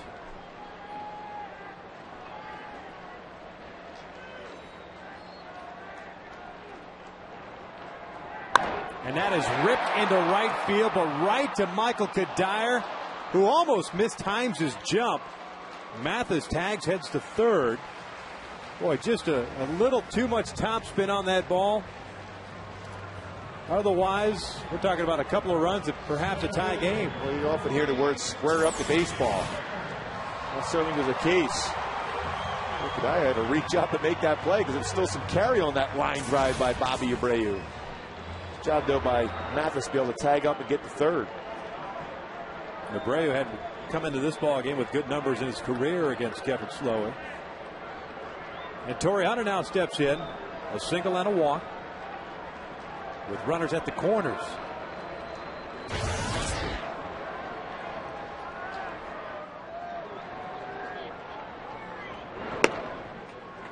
First pitch is in there for a strike.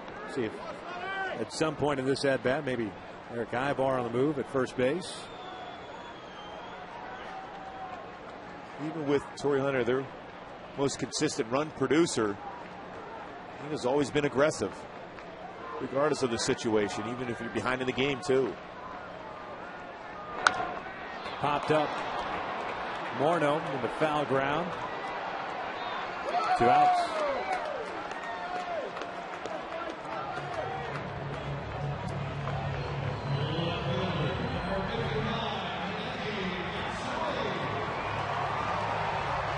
Just got in on him there in that fastball.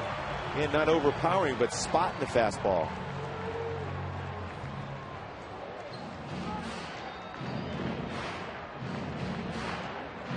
Hideki Matsui comes up. He's 0 for 2. Mauer and Slowey having a meeting out on the bump.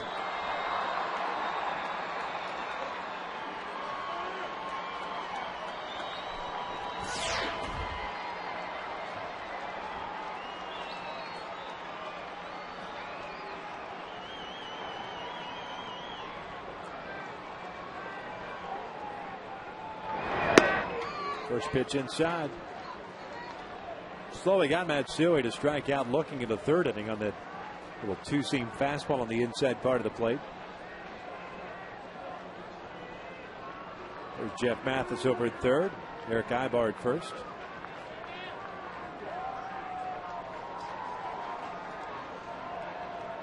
One-0. Breaking ball rolled softly towards second. Morneau's got it on the backhand. Slowly covering. Brings the inning to a close. 5 complete for the Big A. Twins up 3-1 over the Angels.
Twins. One wearing the Angels colors, the other, well, kind of a variation of the Kansas City Royals colors, not necessarily Minnesota Twins. Vegas.com brings us other scores around Major League Baseball. The A's beating the Mariners 6-2. The start that the Oakland A's are off to. The Blue Jays 3-1 winners over the Rangers. The Dodgers beating the Pirates by the final of 10-2. Vernon Wells with 4 home runs already in this season for the Toronto Blue Jays. Nice to see him living up to his contract. This one off the end of the bat, Kadire. Right back to Pinero. Here's out number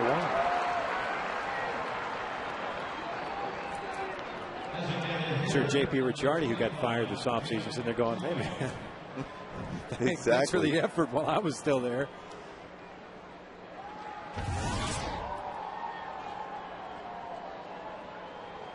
Kadire with that ground out, now 0 for 3. Pinero 5 1/3, 5 hits, 3 runs, all earned. All coming in that 5th inning. Started by this guy, Jim Tillman. That still down, got that breaking ball and that double. Exactly. That was a pretty good pitch. Yeah. Lefties like that pitch down in the zone. Ball was designed to go off the outside part of the plate. It was the middle part of the plate, but it was down.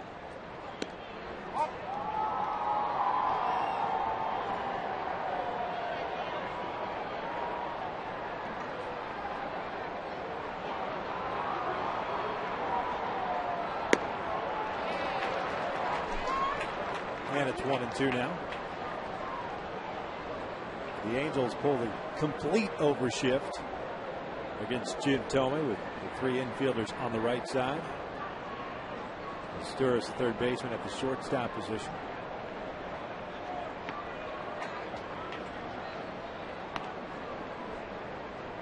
I've seen sometimes the overshift where you get the infielders as they are, and in the outfield swung the opposite way. Jim Thome does have good power the other way. On the ground, right over to Eric Ibar. That put out 6-3, even though he's at the second base position. 2 outs. That shift worked perfectly against Jim Thome at this particular point.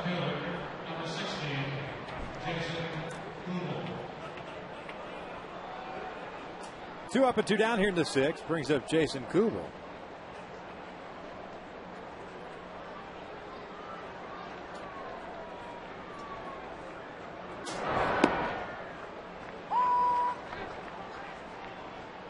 Kubel 1 for 2 and a single back at the fifth. Lined out in the second. Slowly hit to Asturias. A 1-2-3 inning. With the boys back in the dugout, swinging the lumber against Kevin Slowey.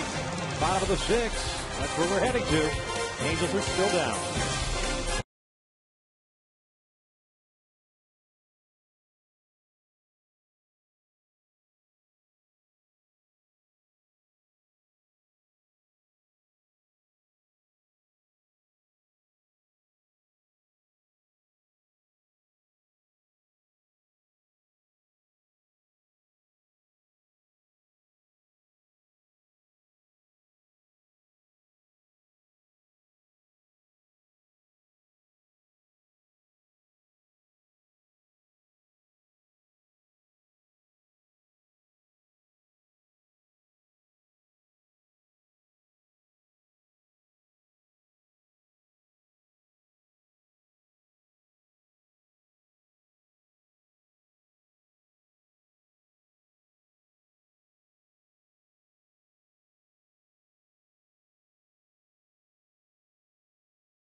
Leading the Angels 3-1. Want to remind you that this Saturday, all kids 2 to 18 in attendance will receive a free Rally Monkey lunchbox courtesy of the San Diego Zoo, plus a chance to take a photo with the real Rally Monkey himself from 5 to 8 p.m. That's right. Mark Gubaza will be in costume, the real Rally Monkey, between 5 and 8 p.m. on Saturday. No, actually, it's going to be the real monkey. Tickets now available for $5 off ticket window prices in select seating areas when using the password SPRING at angelsbaseball.com. I'll be ready to lie. Might as well bring the monkey in here. In-game interview. It's riveting stuff. Those, some taps for us? It's not a horse. What was that? Communicating. Morales, Rivera, and Kendrick. Angels down by 2. Kendrick 0 for 2 with a pop-up and a fly ball out.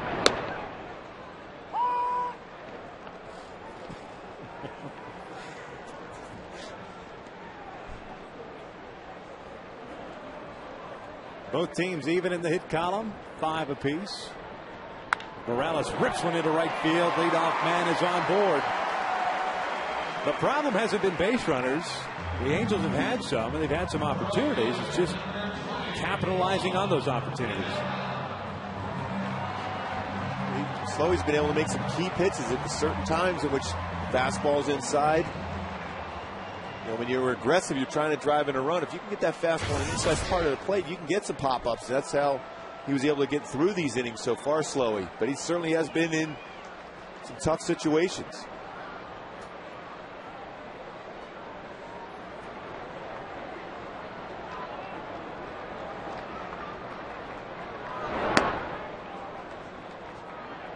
Down low for ball 1.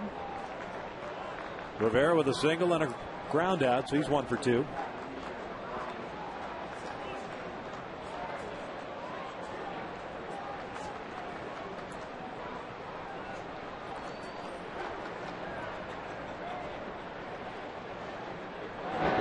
That one fouled straight back. It's 1 ball, 1 strike. Hanging breaking pitch out over the middle part of the plate. We're going through some signs. There's only 1 stolen base so far. Been struggling producing some runs. Mike Scioscia is definitely very aggressive. Mike talked about in spring training about maybe perhaps being more of a sit back, long ball type of mentality. Pitch is low. It's 2 balls and a strike. Well, you wouldn't think with Kendrick Morales at first base and Juan Rivera at the plate this would be a hit and run situation, but Sosa's proven over the years he doesn't go by the book.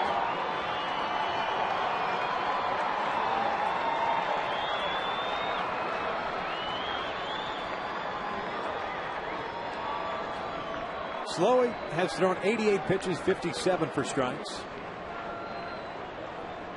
See Morales with a short lead over at first. And that is into center field. Span dead in his tracks. Has it for the first out. That's the thing about baseball. Juan Rivera jammed the first at bat, flared it over Brendan Harris's head at third base. The next two at bats hit it right on the nose both times, but at fielders for outs. Pat Neshek is up and loosening now for the Twins.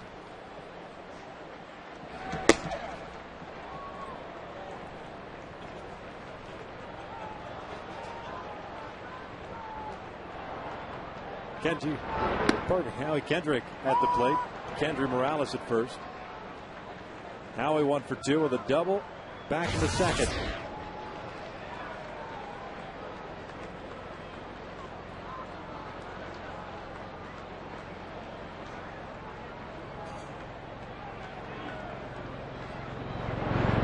The Angels saw Neshek already in this series.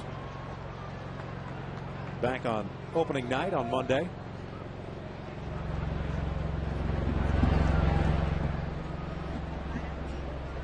Slightly different delivery. Yeah. Neshek. Absolutely. Kendrick through the hole on the left side. Base knock. Morales stops at second. Runners at first and second. One away for Meister Asturias.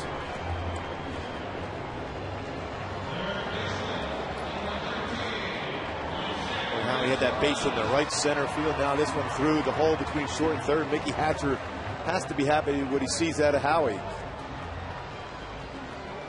Ron Gardenhire's coming out, making the signal out to the bullpen. That's going to be it for Kevin Slowey. Pat Neshek will be the guy coming on in to face Asturias.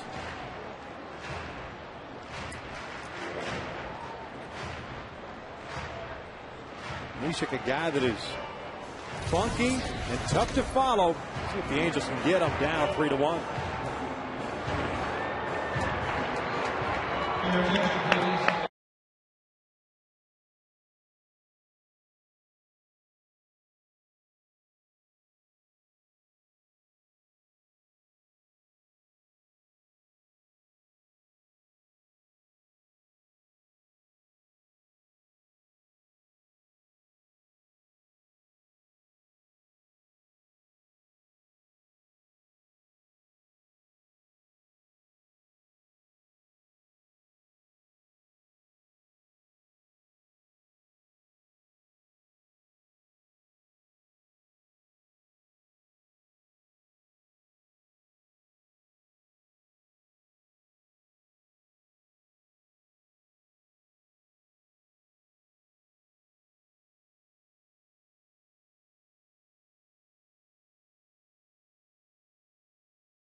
Pitching coach Rick Anderson talking things over with Kevin Slowey. 5 1/3, 7 hits, 1 run thus far. He's responsible for Kendry Morales at second base and Howie Kendrick at first. You take a look at Pat Neshek.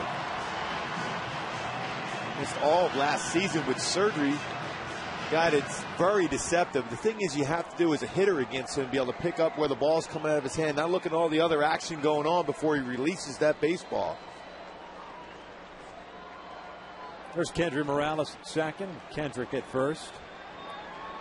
Brendan Harris in on the grass at third base. Asturias from the left side. Takes ball one.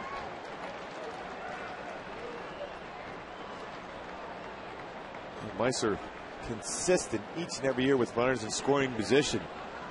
In 07 hit .406. Last year over 300 again.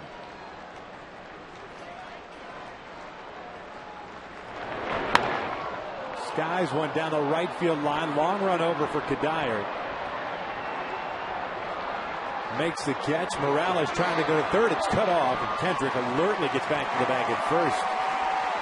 But there are 2 outs. That was some great base running for Howie getting back to first base, and that looked like he had a chance. Morales at third base. That was a strong throwing arm out there in right field by Kadire. Hardy cut it off, tried to get him at first, but Howie alert. Here's Kendrick going. He was always aggressive on that. So need a clutch base hit, the Angels do here to get all the way back in this game, get within 1. Still wearing the collar, 0 for 8 with men in scoring position tonight. See if Jeff Mathis can get it done. He's 1 for 2. Lays off that tough slider down and away. It's 1 ball, 1 no strikes. Check, but not overpower you with a fastball, mid to upper 80s. Sliders his out pitch.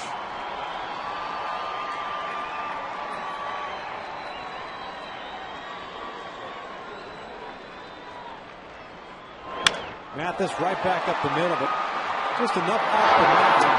Hudson thought about going to Hardy. Retires Mathis over at first.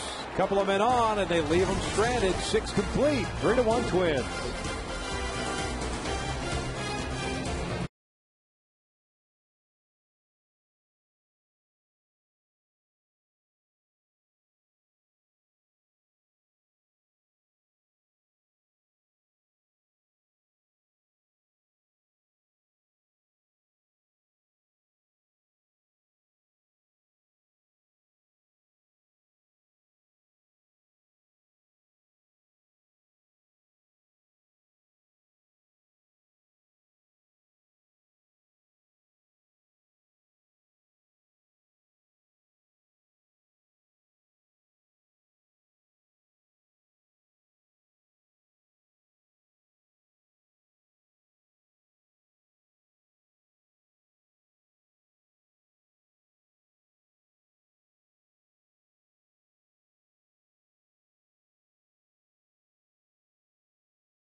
Joel Pinheiro back out on the mound with the Twins up 3-1. Pinheiro will face 8, 9, and 1 as we look at the numbers for Pinheiro. All 3 of those runs coming in that 5th inning, 2 of which came off the bat of Brendan Harris. Here's the guy on deck, J.J. Hardy, the man at the plate. Pinheiro 15 ground ball outs. His own one mistake. Brendan Harris, that fastball was up. Pitch number 100 for Pinheiro. 1 ball, 1 strike count. Hardy's 0 for 2, a double play ball, and reached on a fielder's choice in the 5th.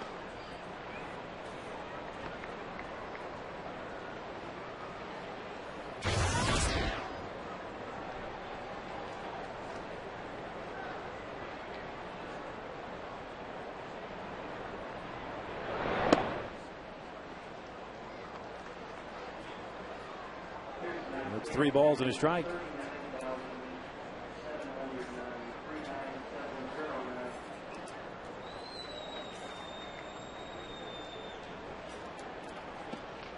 And he missed inside. There's ball 4. So a leadoff walk issued by Pinheiro. There's action going in the Angels bullpen, so you wonder how much longer Mike will go with Pinheiro. Jepson's been loosening for a little bit.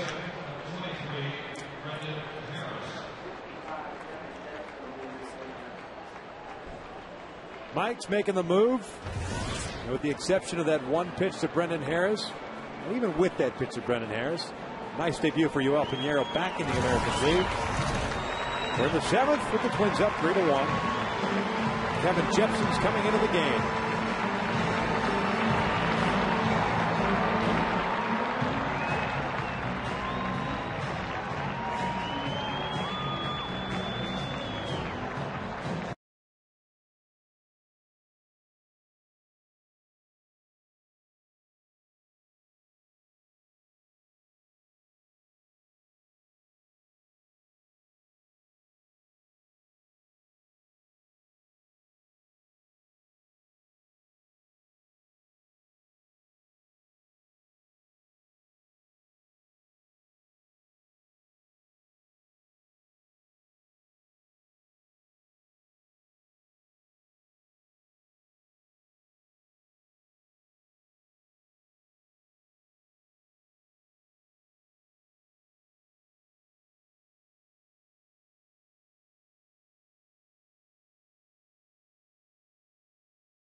That's his guy, J.J. Hardy, over at first base. So he's responsible for that. Kevin Jepson takes over on the mound, Mike. Certainly a solid job by Pinheiro, but Kevin Jepson with that power fastball. 6-4 record last year. ERA just under 5. Majority of the reason why that, because the beginning part of the season he struggled. An ERA at 12 before making the adjustment using that cut fastball, which he throws at 90-91. A strikeout type 12-6 curveball along with a changeup.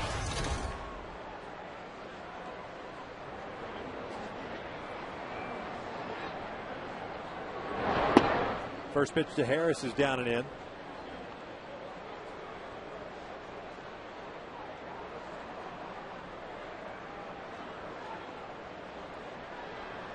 Brendan Harris 1 for 2 with that 2-run home run in the 5th.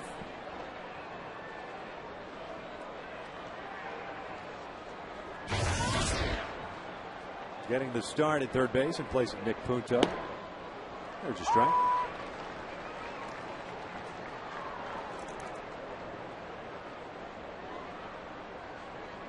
The Minnesota Twins, similar to the Angels, trying to manufacture runs also. Even though Brendan Harris hit the ball out of the ballpark early tonight, there's not afraid to have a hit and run or even a bunt in this spot.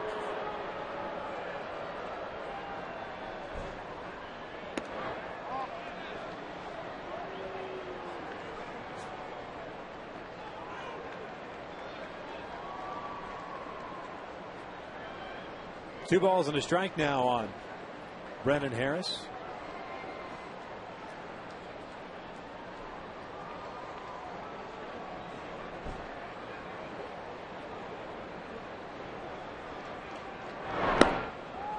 Jepson's falling behind with 3 balls and 1 strike.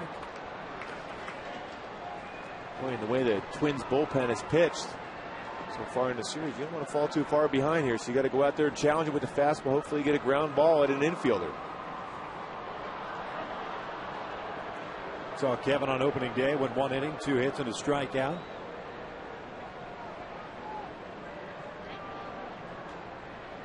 The guy that was extremely tough on right-handers last year, limiting them to a 208 average.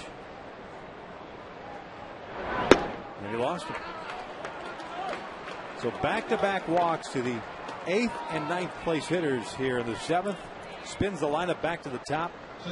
And Denard Span. Hey, this Saturday from 11:30 to 1, come out and meet Angels reliever Kevin Jepson at the AT&T store located at 4678 Campus Drive in the city of Newport Beach. That's Saturday from 11:30 to 1, all courtesy of AT&T.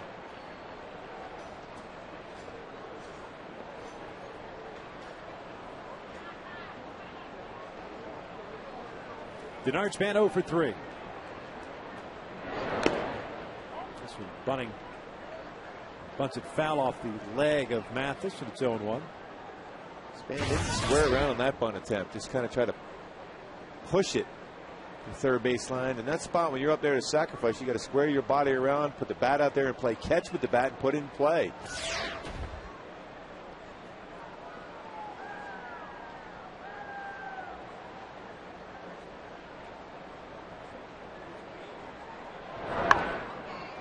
Right back to Jepson. Looks around. He'll take the sure out at first, and the sacrifice works. 1-4 goes to put out. Hardy over to third base. Harris to second. And Orlando Hudson will step in, and the Angels defensively will bring their infield in. This is what, if you're Kevin Jepson, you got to think of the lines of need that strikeout. Got to get ahead. If you can throw that breaking pitch early in the count here for a strike, it'd be effective. Snap throw to third base. Asturias has it go in and out of the glove, but it stays near the bag at third base.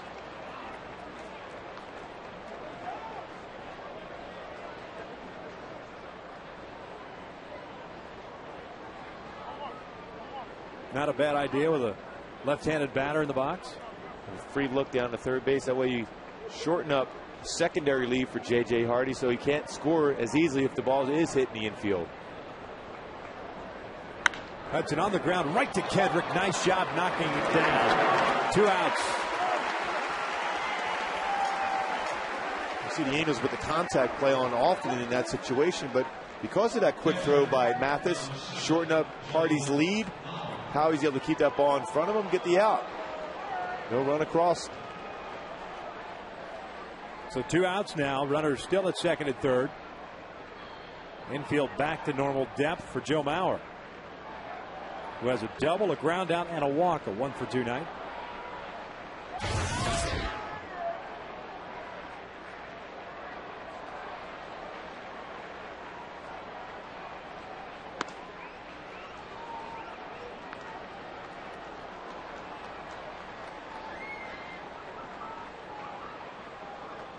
Well, in this spot right here, you do have an open base.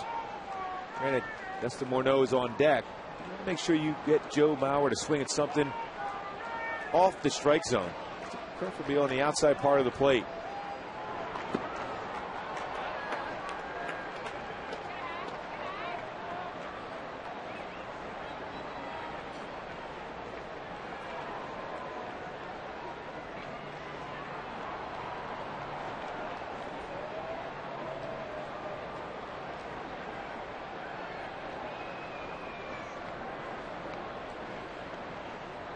Two and 0. Right on the outside corner, 2-1.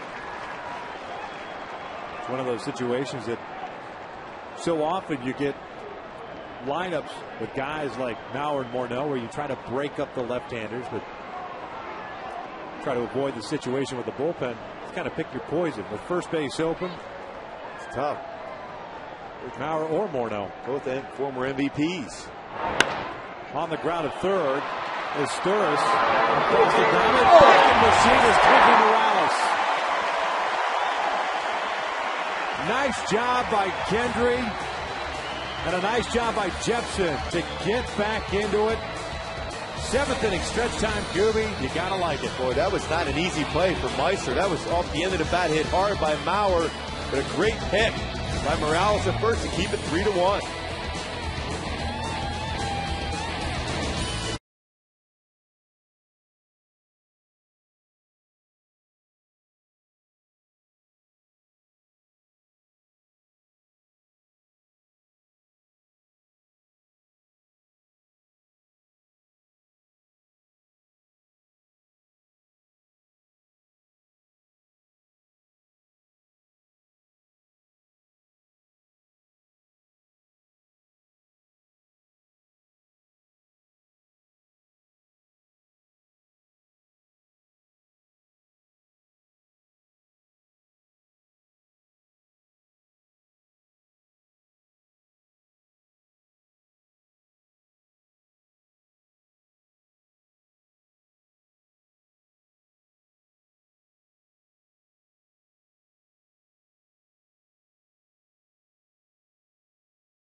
3-1 as we start the bottom of the 7th inning. Hey, U2 is coming to Angel Stadium on June the 6th and 7th, and you can reserve a suite for your friends, family, or business associates. There's a wide variety of locations and sizes available for both concert dates.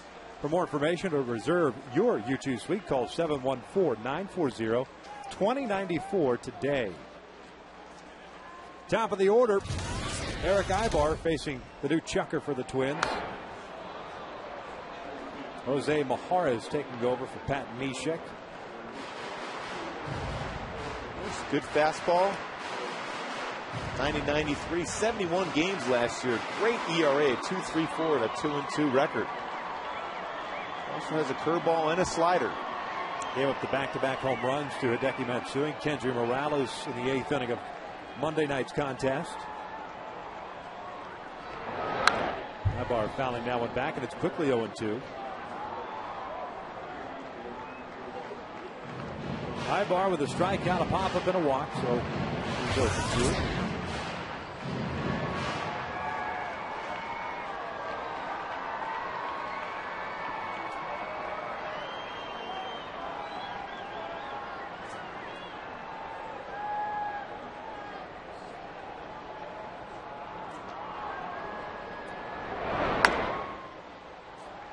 And we'll go off the dugout area. Ibar needs some new lumber. There's some the typical notes that come out on a daily basis. We get them for both the Angels and sometimes with the visiting team. But Majares and the Twins perhaps a little concerned with his mechanics and making sure he becomes a little bit more aggressive in throwing strike. Didn't see that a whole lot in spring training. We saw the back-to-back home runs on Monday night. Key for a pitcher, especially with Majares, is he's fallen over to that third base side. You want to go over your front leg, stay within your mechanics. When you fall off like that, you have a tendency to drag your arm. Your pitches flatten out over the middle part of the plate. Result, back-to-back home runs the other night. This is the guy that really has not thrown a whole lot over the last couple of years, up until last year. And he bumped up to 61 and 2/3 innings. Had a fantastic year, a 2.34 ERA. 1 ball, 2 strikes. Had a left elbow fracture in 2008, limiting those innings. So he bounced back terrifically last year. Perhaps maybe it's just one of those instances where you get a young man who experienced success at the big leagues, and all of a sudden you think too much going into spring training and trying to carry it over. Ibar goes down swinging, chasing the high fastball. Holding that left wrist. Hopefully he's all right. He's out number 1. The big thing is with a young pitcher, you had success, you think you have to make adjustments. But you don't make any adjustments until the hitter starts telling you to make adjustments by hitting the baseball. Elevated fastball slips right out of Eric Ibar's hand. After a slider on the outside part of the plate, change the eye level and gets Ibar to chase that fastball.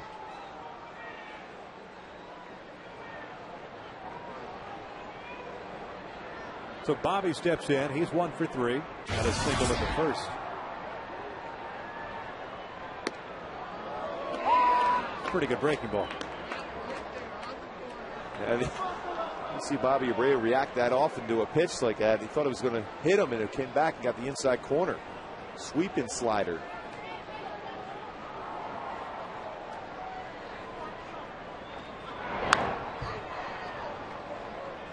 Upstairs with a fastball at 92. So no ball, 2 strike count.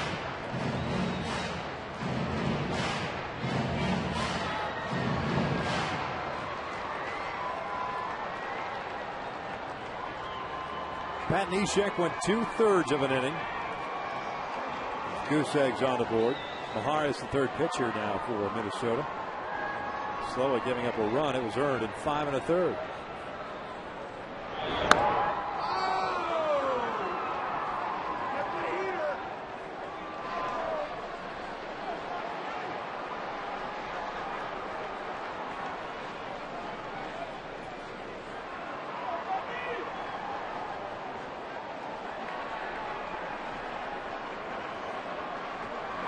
One-two, fouled off to the left. One of unlikely Bobby Abreu gets on base. That'll be the last hitter for Jars with bullpen action down with the Twins with Torrey Hunter on deck. Jesse Crane, good fastball, slider, curveball.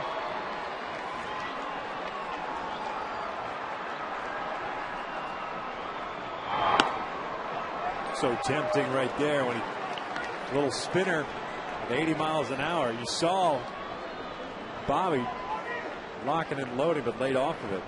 We don't see him too much chase pitches out of his zone, but it was so inviting to swing at. He drilled one in his last at bat to Michael Kadire in the 5th. That one coming off a slow. 2-2 on its way.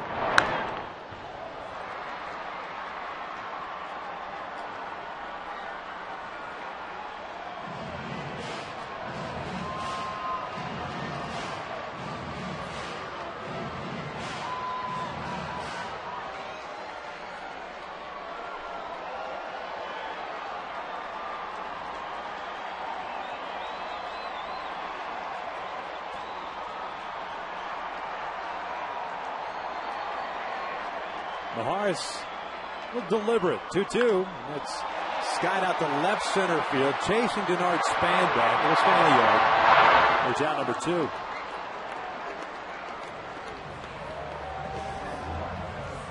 Well, Torrey Hunter will step in and back on opening night. Mark, this is what Mahar's did.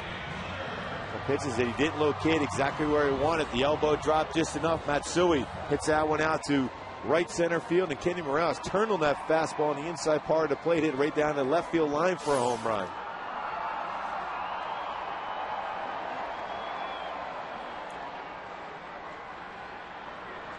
Be a good time for that again. Never a bad time for back-to-back. No doubt. Torrey 1 for 2. A single in the 1st, a walk in the 3rd, a pop-up in the 5th.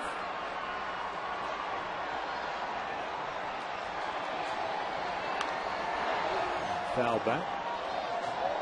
Mahar is a little bit more aggressive here than he was on opening night. A little bit more as far as getting ahead. No balls and 2 strikes once again. He's got a good feel for his breaking pitches so far in this game. He is, if you can keep that front shoulder tucked in long enough, you can get your mechanics up, get that elbow up, work down with that breaking pitch. Boy, Torrey was on that breaking pitch there. Fouled back. The count remains at 0-2.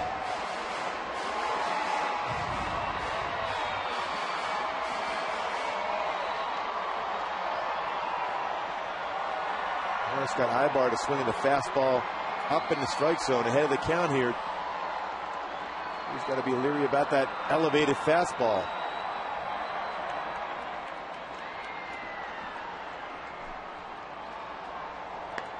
And he got him.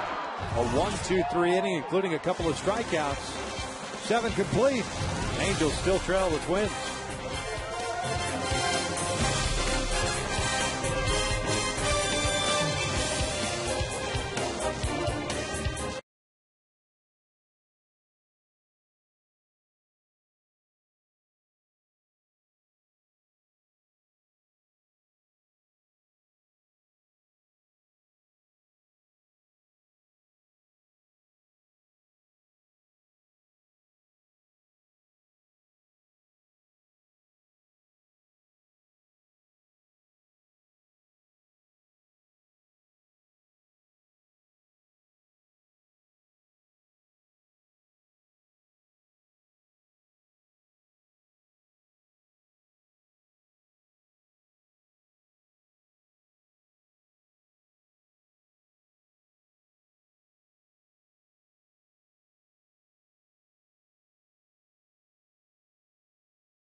Top of the 8th inning as we take a look at our Jack in the Box game summary. Ruel Pinheiro in his debut goes 6+ innings, 3 earned runs, 15 ground outs.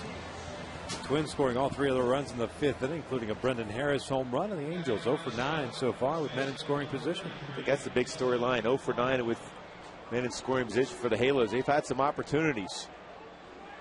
Nice job by Pinheiro. Good sinking fastball.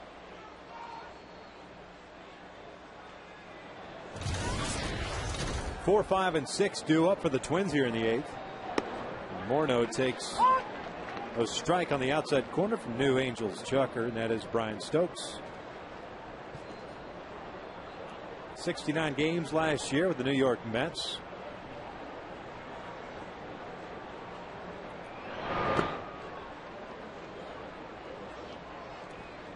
Saw Stokes a couple of nights ago, went 2 innings, 2 strikeouts. Extremely sharp. Good power fastball. 92, 94 range. Curveball, slider, change.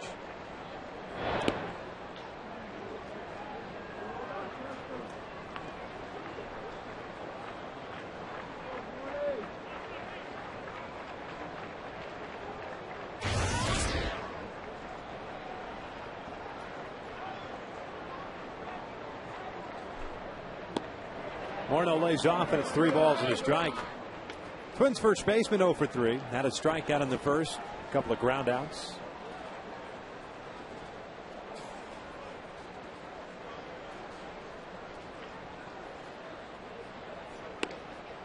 Takes a strike.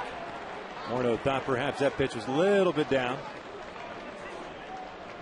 Good spot for that fastball, too, at 94. Right on the corner. Can't place it any better.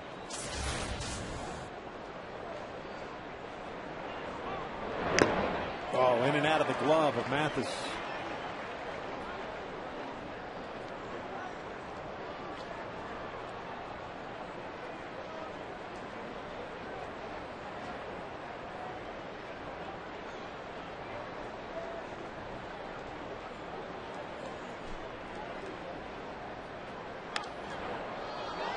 There's some giddy up on that fastball.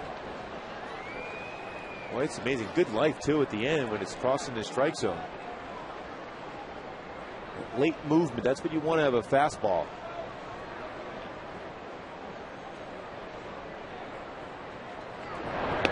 And he lost him. Lead-off walk. Twins picked up a couple of back-to-back walks to start the 7th, but Kevin Jepson was able to keep things in check. Jepson going 1 inning, 1 walk. Michael Kadire steps up now. He's 0 for 3, including a strikeout.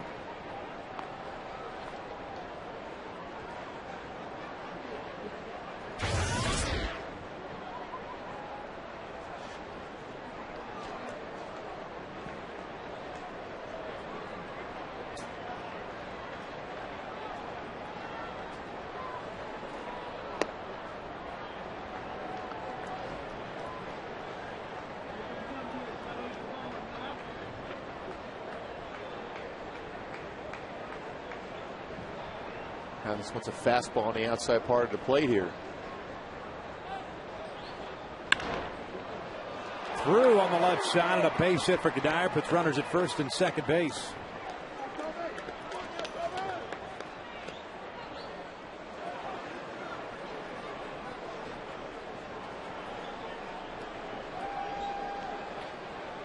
So first 2 men on against Stokes here in the 8th inning brings up Jim Thome.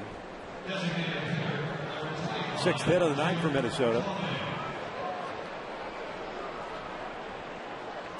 Certainly a spot if you can get a ground ball in the infield, you get a double play with Jim Thome running. Be a pretty good challenge for Stokes. Good fastball hitter. Stokes with that good fastball himself.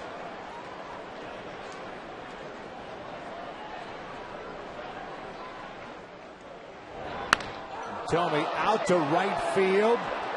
This one is into the seats. A 3-run home run for Jim Thome. 6-1 Twins.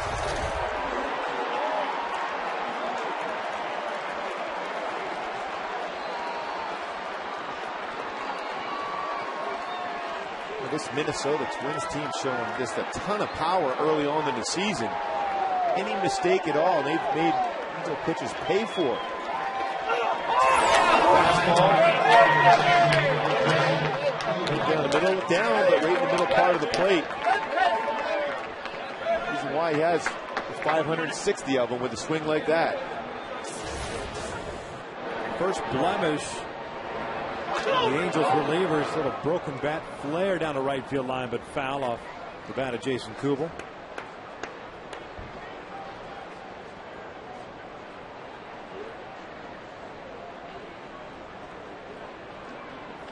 Not that far away from getting into top 10 all time.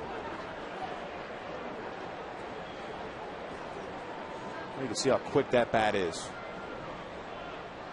Looking fastball, got it first pitch. It was down, but it was the middle part of the plate.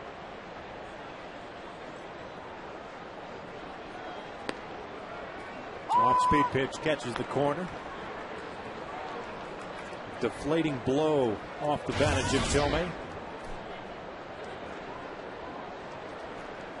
Come into tonight's game 0 for 5, but now with a double and a home run. Kubel swings and misses. There's out number 1.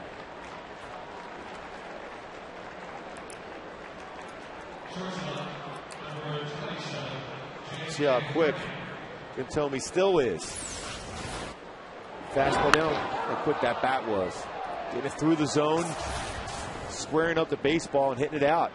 565.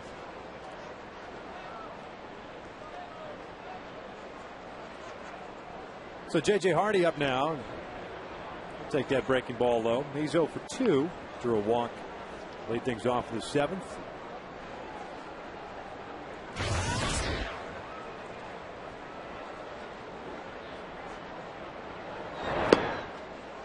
Good pitch there, and it's 1 ball, 1 strike.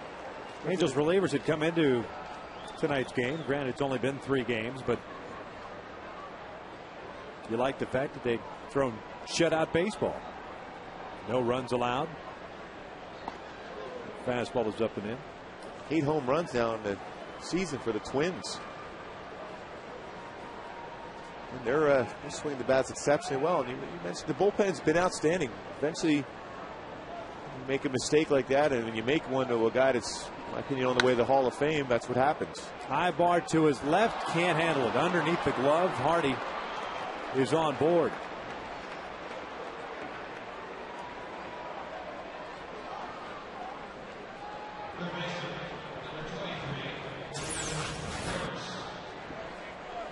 Just get underneath the glove. He was expecting another hop up to be able to get in his glove to be able to make the spin and throw the first, but stayed down, the baseball did, into the outfield.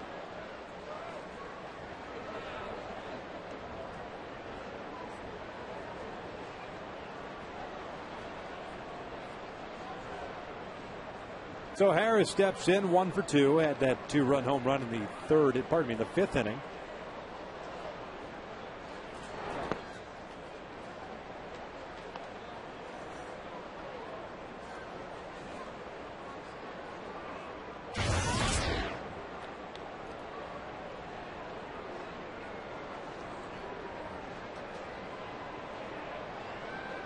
That home run coming off the bat of Harris, but against Yoel Pinheiro. Nice job by Mathis there. But up until that 5th inning, Yoel Pinheiro was throwing the ball well, and all of a sudden this. See that elbow just dropped enough. It didn't sink the fastball, ran over the middle part of the plate. And Harris able to turn on that, hit that out for a 2-run homer.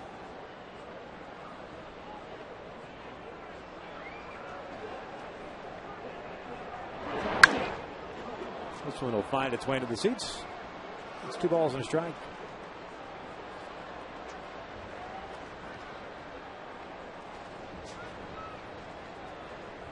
The saving grace, knowing that the Angels still have 6 outs to play with.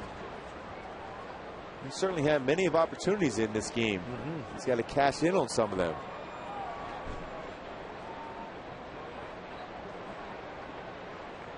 Two-1.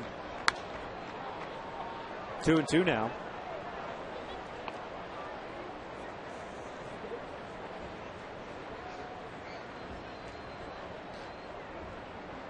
You know, that dreaded quality start thing that we were talking about last night. I know it's a 4.50 ERA, but it is a standard by which starting pitchers are measured. There's no question, Pinheiro, that was a quality start. 15 ground ball outs.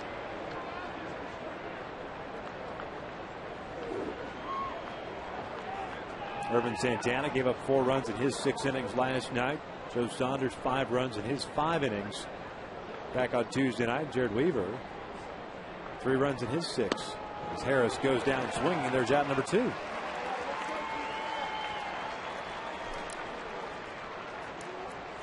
Good slider here after a couple fouls on a fastball. Spot on that pitch too. The outside corner, down, sharp break.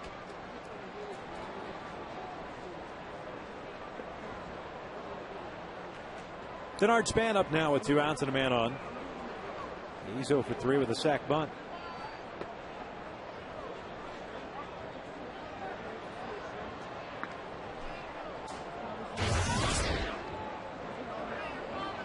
The one and only time the Twins come to the Big A this year. The Angels go there. I think it's in August. Yeah, they only go there once too. Haven't looked that far. That far ahead. Yep. 3-game series. August 20th through the 22nd. A bad time to be going into that stadium. No doubt. An open air stadium at that point. Sunset about 9:45 p.m. On the ground at Kendrick. There's out number 3, but the Twins double up on the Angels. A 3-run home run off the bat of Jim Tomei makes it 6-1 Twins.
Jesse Crane.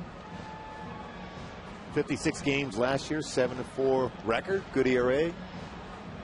Fastball, 92-94. Big curveball, that's his out pitch, and a slider. He's got some new defense out in the outfield as Delman Young takes over for Jason Kubel.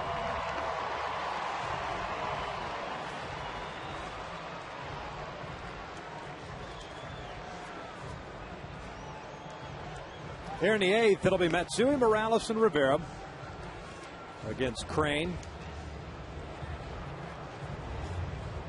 The pitch back on opening night, inning and 2/3. 1 strikeout for the right-hander.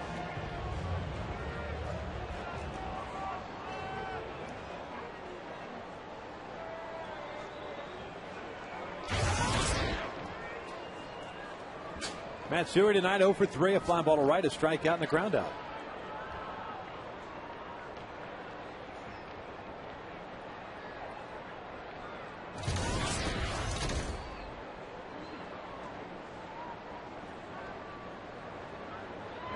Crane doesn't mess around a whole lot. Comes after hitters for the most part. Had a 4.70 ERA in 56 games last year. Had a fantastic season in 2008. A 3.59 ERA, 5-4 record in 66 games.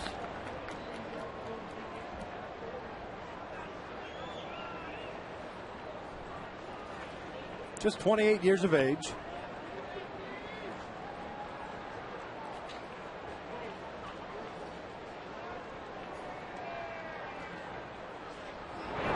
Matsui lines one off the chest of Brennan Harris into left field. Almost decapitating the Twins' third baseman. That ball was struck. Leadoff man is on board. That was a sigh of relief for Brennan Harris that he didn't get hit harder. That ball was about to hit as hard as you can the other way from Matsui.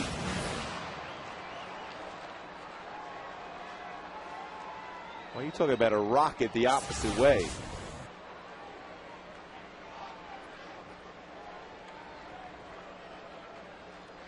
So Kendry will get a chance. He's 1 for 3 with a single.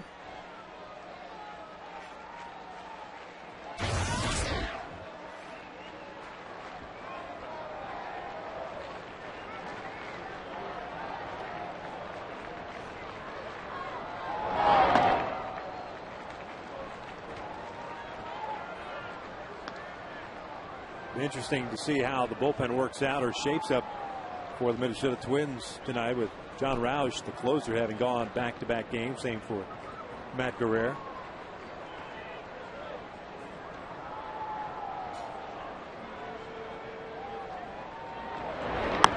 Breaking ball is in there for a strike. Looked a little bit high. Evens the count at 1-1. I think that's some pretty good power arms out of that bullpen. Brian Gardenhire, Twins do. That slider, it just barely caught the corner, right at the top of the strike zone. That one will reach the seats, I should say, down the left field line.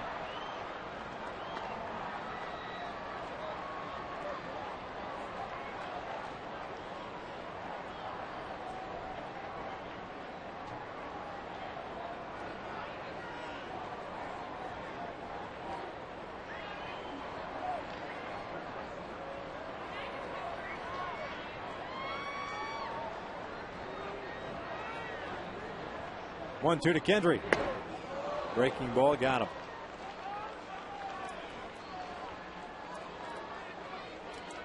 Well executed pitch by Jesse Crane in that spot. The inner half of the plate against Kenny Morales. Swings over top of it. Nasty break. 1 out, 1 on. And the reason I was asking about the Twins bullpen, I wonder if we get to see Ocean View's Alex Burnett, who with the Twins opening day roster. Last pitching here, the CIF championship game. This one rolled foul right to Dino. Gardenhire probably waiting for the perfect time to get him in there, just the old feet wet. Not too bad. Go. Yeah, 5 years ago I stood on this mound and dealt, won a championship. Yeah, I was in the MVP, and I'm in the big leagues. It's pretty quick too to get up to the show. Rivera takes a strike, and it's 0-2.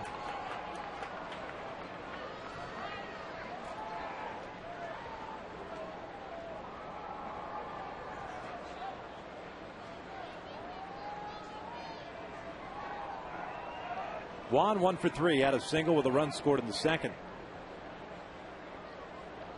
The only scoring so far for the Halos, that second inning run, sac fly by Meiser Asturis. Rivera goes down swinging, and there's out number 2. Another power breaking pitch from Jesse Crane. You can throw that in there with a 92 to 94 mile an hour fastball, then throw in that 84 mile an hour breaking pitch. A tough combination. So Howie Kendrick now up with a double, a single, and a ground down. 2 for 3 now. Takes that breaking pitch up high.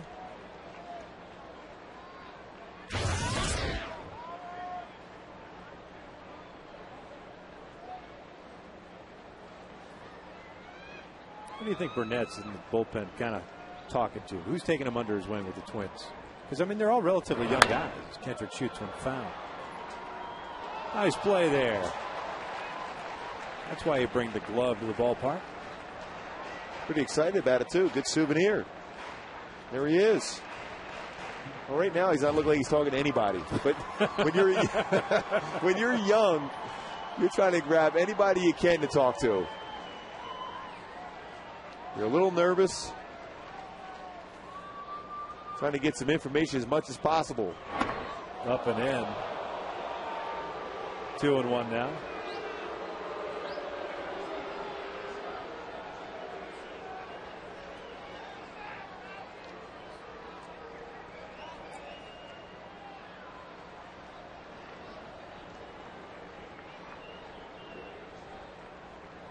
You might just be sitting there thinking, you know what, don't score, don't score.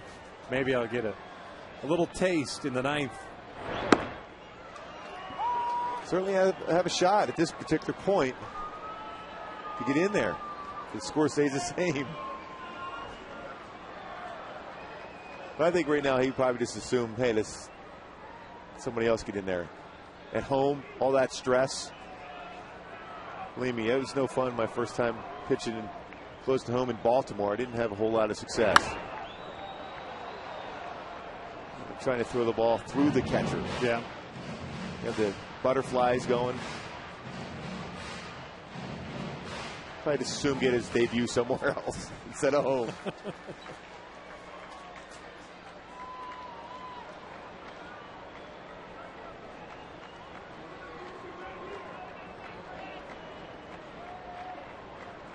Two. Lays off.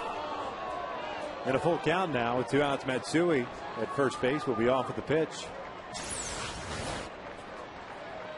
Boy, a slider this time just off the outside part of the plate at 86 miles an hour. He has a good tight hard curveball, and he has a slider also going on with that fastball. We got him. 3 straight strikeouts for Jesse Crain. 8 complete. Twins still up on the Angels 6-1.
Tomorrow night, 7:05, Gio Gonzalez against Matt Palmer. Then on Saturday, 6:05, Ben Sheets and Jared Weaver.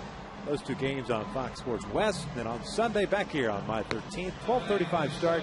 Dallas Braden going up against Joe Saunders. Oakland playing pretty well so far out of the gate, winning 3 out of 4 against Seattle. So you see Ben Sheets, see how he recovers from missing that whole season last year after surgery. Here in the ninth, the Angels turn the ball over to Fernando Rodney. Stokes went an inning. Gave up 3 runs, all earned on 3 hits and a home run. And for Fernando last year, 37 saves and 38 opportunities. Key is command of the strike zone for Fernando. He pitched a couple of nights ago. It was just a little erratic, but it worked out fine. 1 inning, 1 strikeout, no blemish on the ERA. Off speed. Now he can't come up with it. Nice effort on the dive. And it's a single for Orlando Hudson, trying for second, make that a double.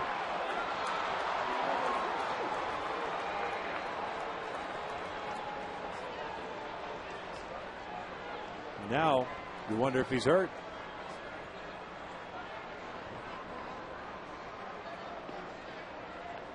Sliding head first in that throw. He might have got him in the helmet area.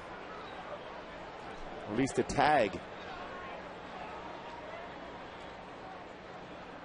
We've already seen this year a couple of guys getting hurt with that headfirst slide.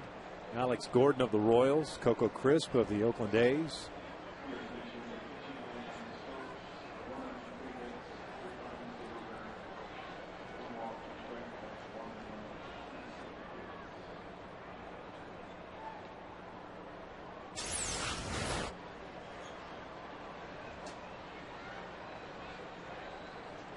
The tag got him right in the jaw.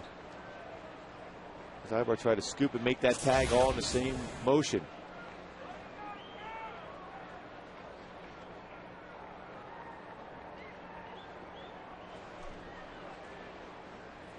Alexi Casilla is going to pinch run, it looks like, for Orlando Hudson. I wonder if his helmet hit the knee of Eric Ibar.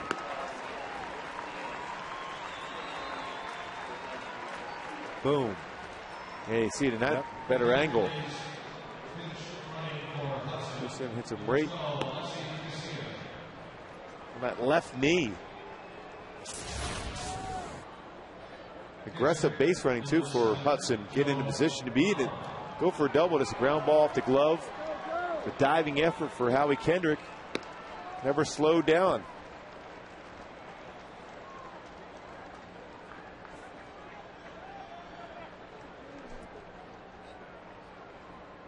So Alexi Casilla takes over at second base. Joe Mauer will step up.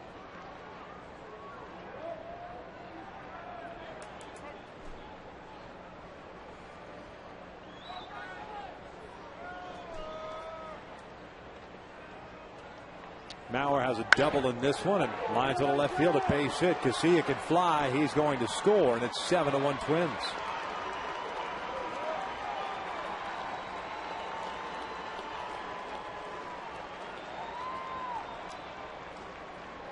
Fans, when you're traveling this season, take the Angels with you. Subscribe to MLB.tv today to see every Angels game live or on demand on your computer.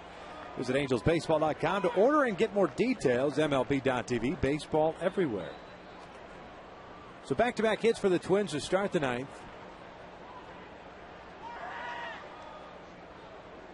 Mauer picks up his third RBI, and Morneau takes ball one.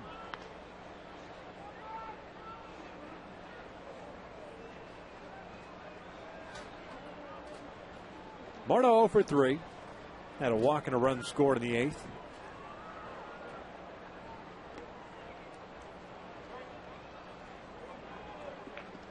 Twins now with 10 hits in this one.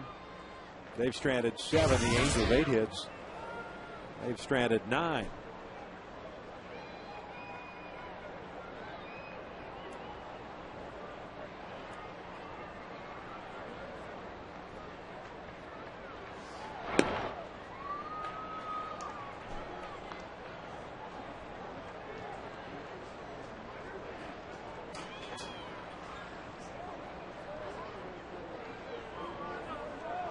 Fernando falling behind at 3-0. Orlando Hudson appears to be all right.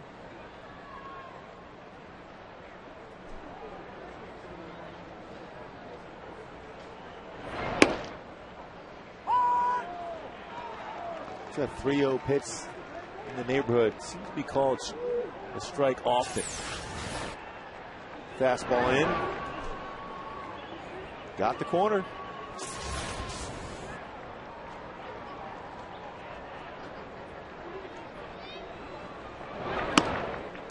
And he walked him.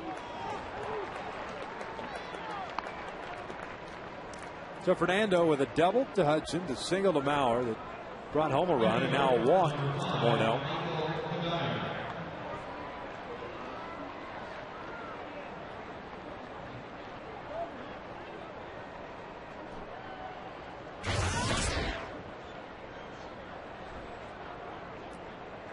Michael Cuddyer steps in, 1-for-4 evening. Twins go up to Chicago to take on the White Sox in a central battle. Interesting thing about, we're talking about the Oakland A's coming into town for this weekend. That's it as far as division rivals in the month of April. I mean, don't play within the division until a 3-game set against the Mariners in Seattle, second week of May. First full week of May, actually. Well, last year the Angels played the Mariners a lot in the beginning part of the season.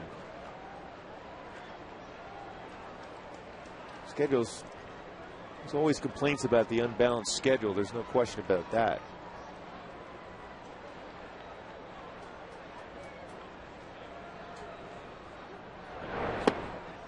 Good off speed. It's 1-2 now.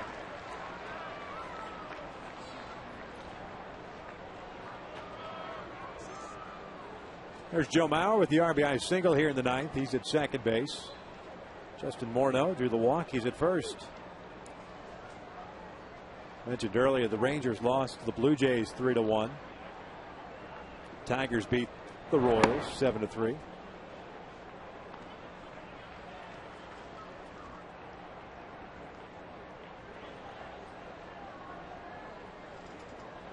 Oakland beating Seattle.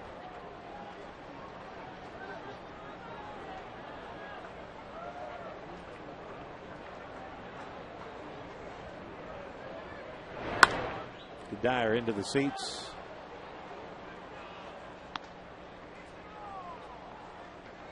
It's 2 balls, 2 strikes.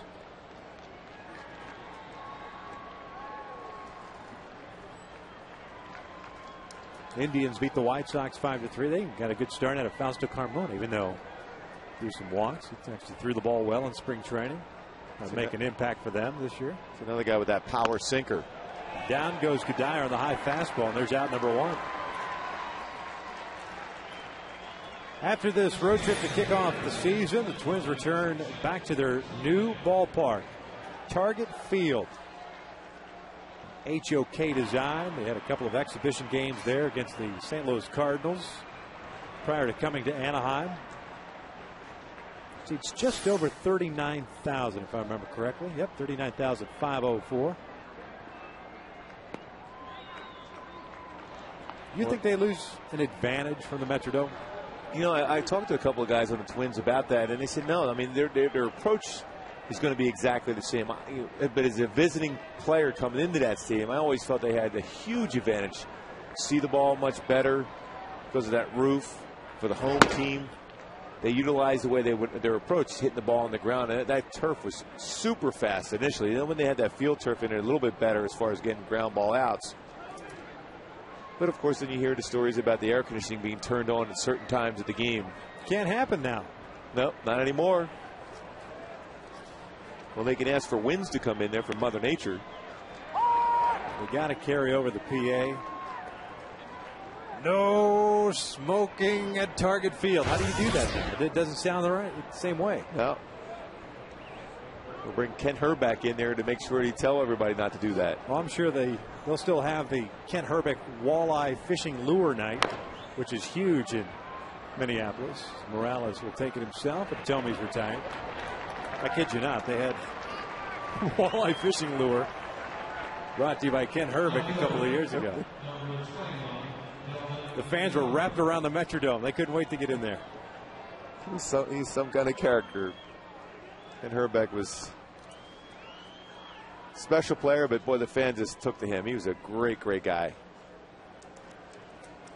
Didn't exactly enjoy facing him on the mound, but he was a good guy. They had some good players back in those days. Irvin, Diana.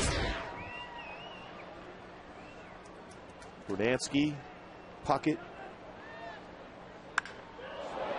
Boy, Delman Young out to left field and gone.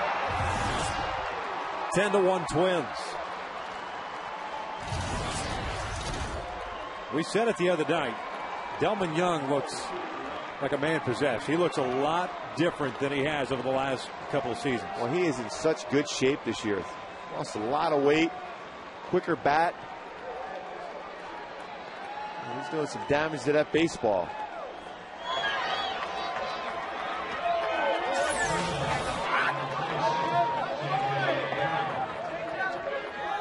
Change up too that was up. Look how quick that bat was for Delman Young to be able to hit that one out. Again, when you hit that ball that far on an off-speed pitch, you generate all that bat speed yourself. A guy who's traditionally a first ball swinger. Alex Burnett is up and loosening for the Minnesota Twins. Gardy figured, you know what, 10-1, that's good enough. That's a good enough cush. Yeah, you know, young man in once that ball got out of the ballpark, there was no question. The phone was going to ring down for him. I'm pretty sure that heart is beating about 8 million miles an hour right now. You think so? Can we get a monitor on it? Yeah. Fox Tracks monitor. This one's hit well. Torrey Hunter takes it down. There's out number 3. 4 runs come across. The Angels head to the bottom of the ninth, down by the score of 10-1.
Here in the bottom of the ninth inning, Alex Burnett takes over on the mound for the Minnesota Twins. Major league debut, 2005 graduate of Ocean View. They've got 55 seats blocked off over in section 301, family members. Twins leading this series 2-1. With the victory tonight would be the first series win since 2003. Generally, the game's pretty competitive, too. These back-to-back innings, the 8th and 9th inning, which the Twins have scored 7 runs. And Alex Burnett, the big thing for him right now is just take that big, deep breath. It was 2005, the CIF championship game, in which he pitched here at the Big A. The winning pitcher, named the CIF Player of the Year.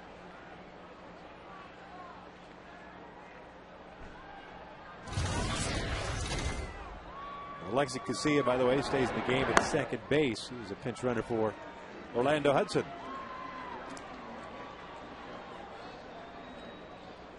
Friends, family, teammates, all in the house here. sticking around.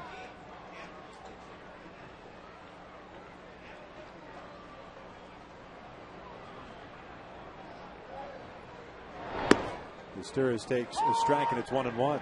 Throwing a pretty good fastball. First pitch 90, this one 91 miles an hour.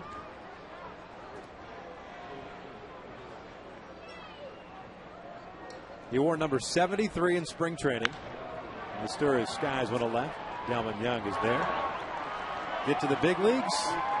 Here's a legit number, 31. You don't ask for it either. No, yeah, it's never a comfortable feeling when you get number 73 or number 92 in spring training. They generally put all those high number guys along a certain part of the locker room. Showed some good stuff for Gardenhire, and he made this club an opportunity out of the bullpen here. Gets his first out.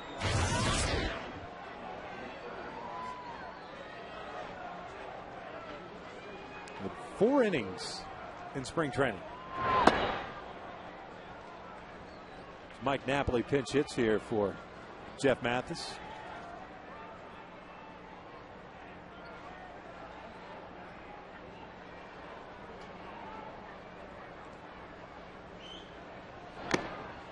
Mathis foul tips one into the glove of Joe Mauer. It's 1 ball, 1 strike.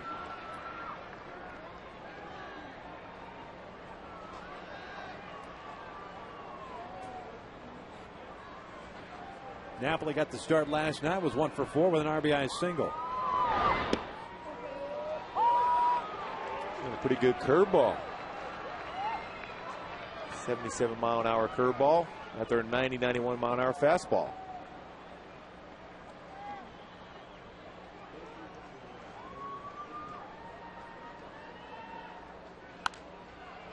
And foul back our way into the upper tank. Count remains in 1 ball, 2 strikes.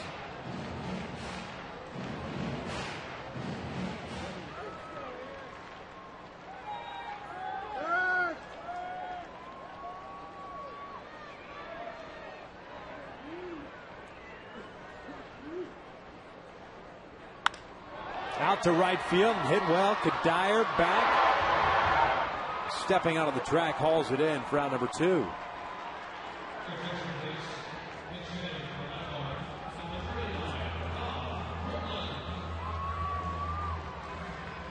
So with 2 outs here in the 9th, Alex Burnett will face a pinch hitter in Rob Quinlan.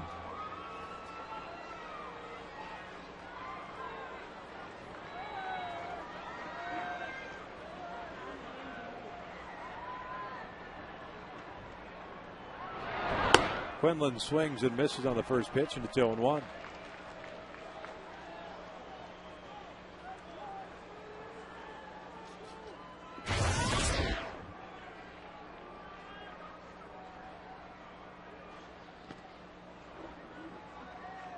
Twins with 10 runs on 11 hits, 7 stranded. The Angels had that 1-0 lead in the 2nd inning, but the Twins got 3 in the 5th, 3 in the 8th, 4 in the 9th. Brian Stokes giving up 3 runs. Fernando Rodney 4. As Quinlan bounces one foul off his foot. It's 1 ball and 2 strikes.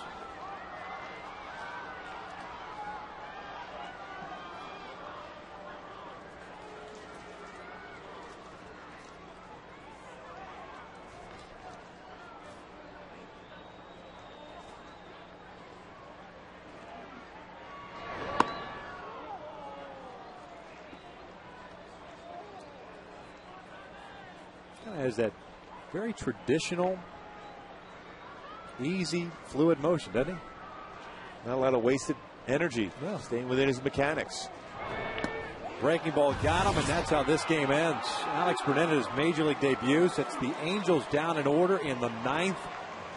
And the Minnesota Twins pick up the final game and the entire series. 3-1, 10-1 the final. We'll be back to wrap things up right after this.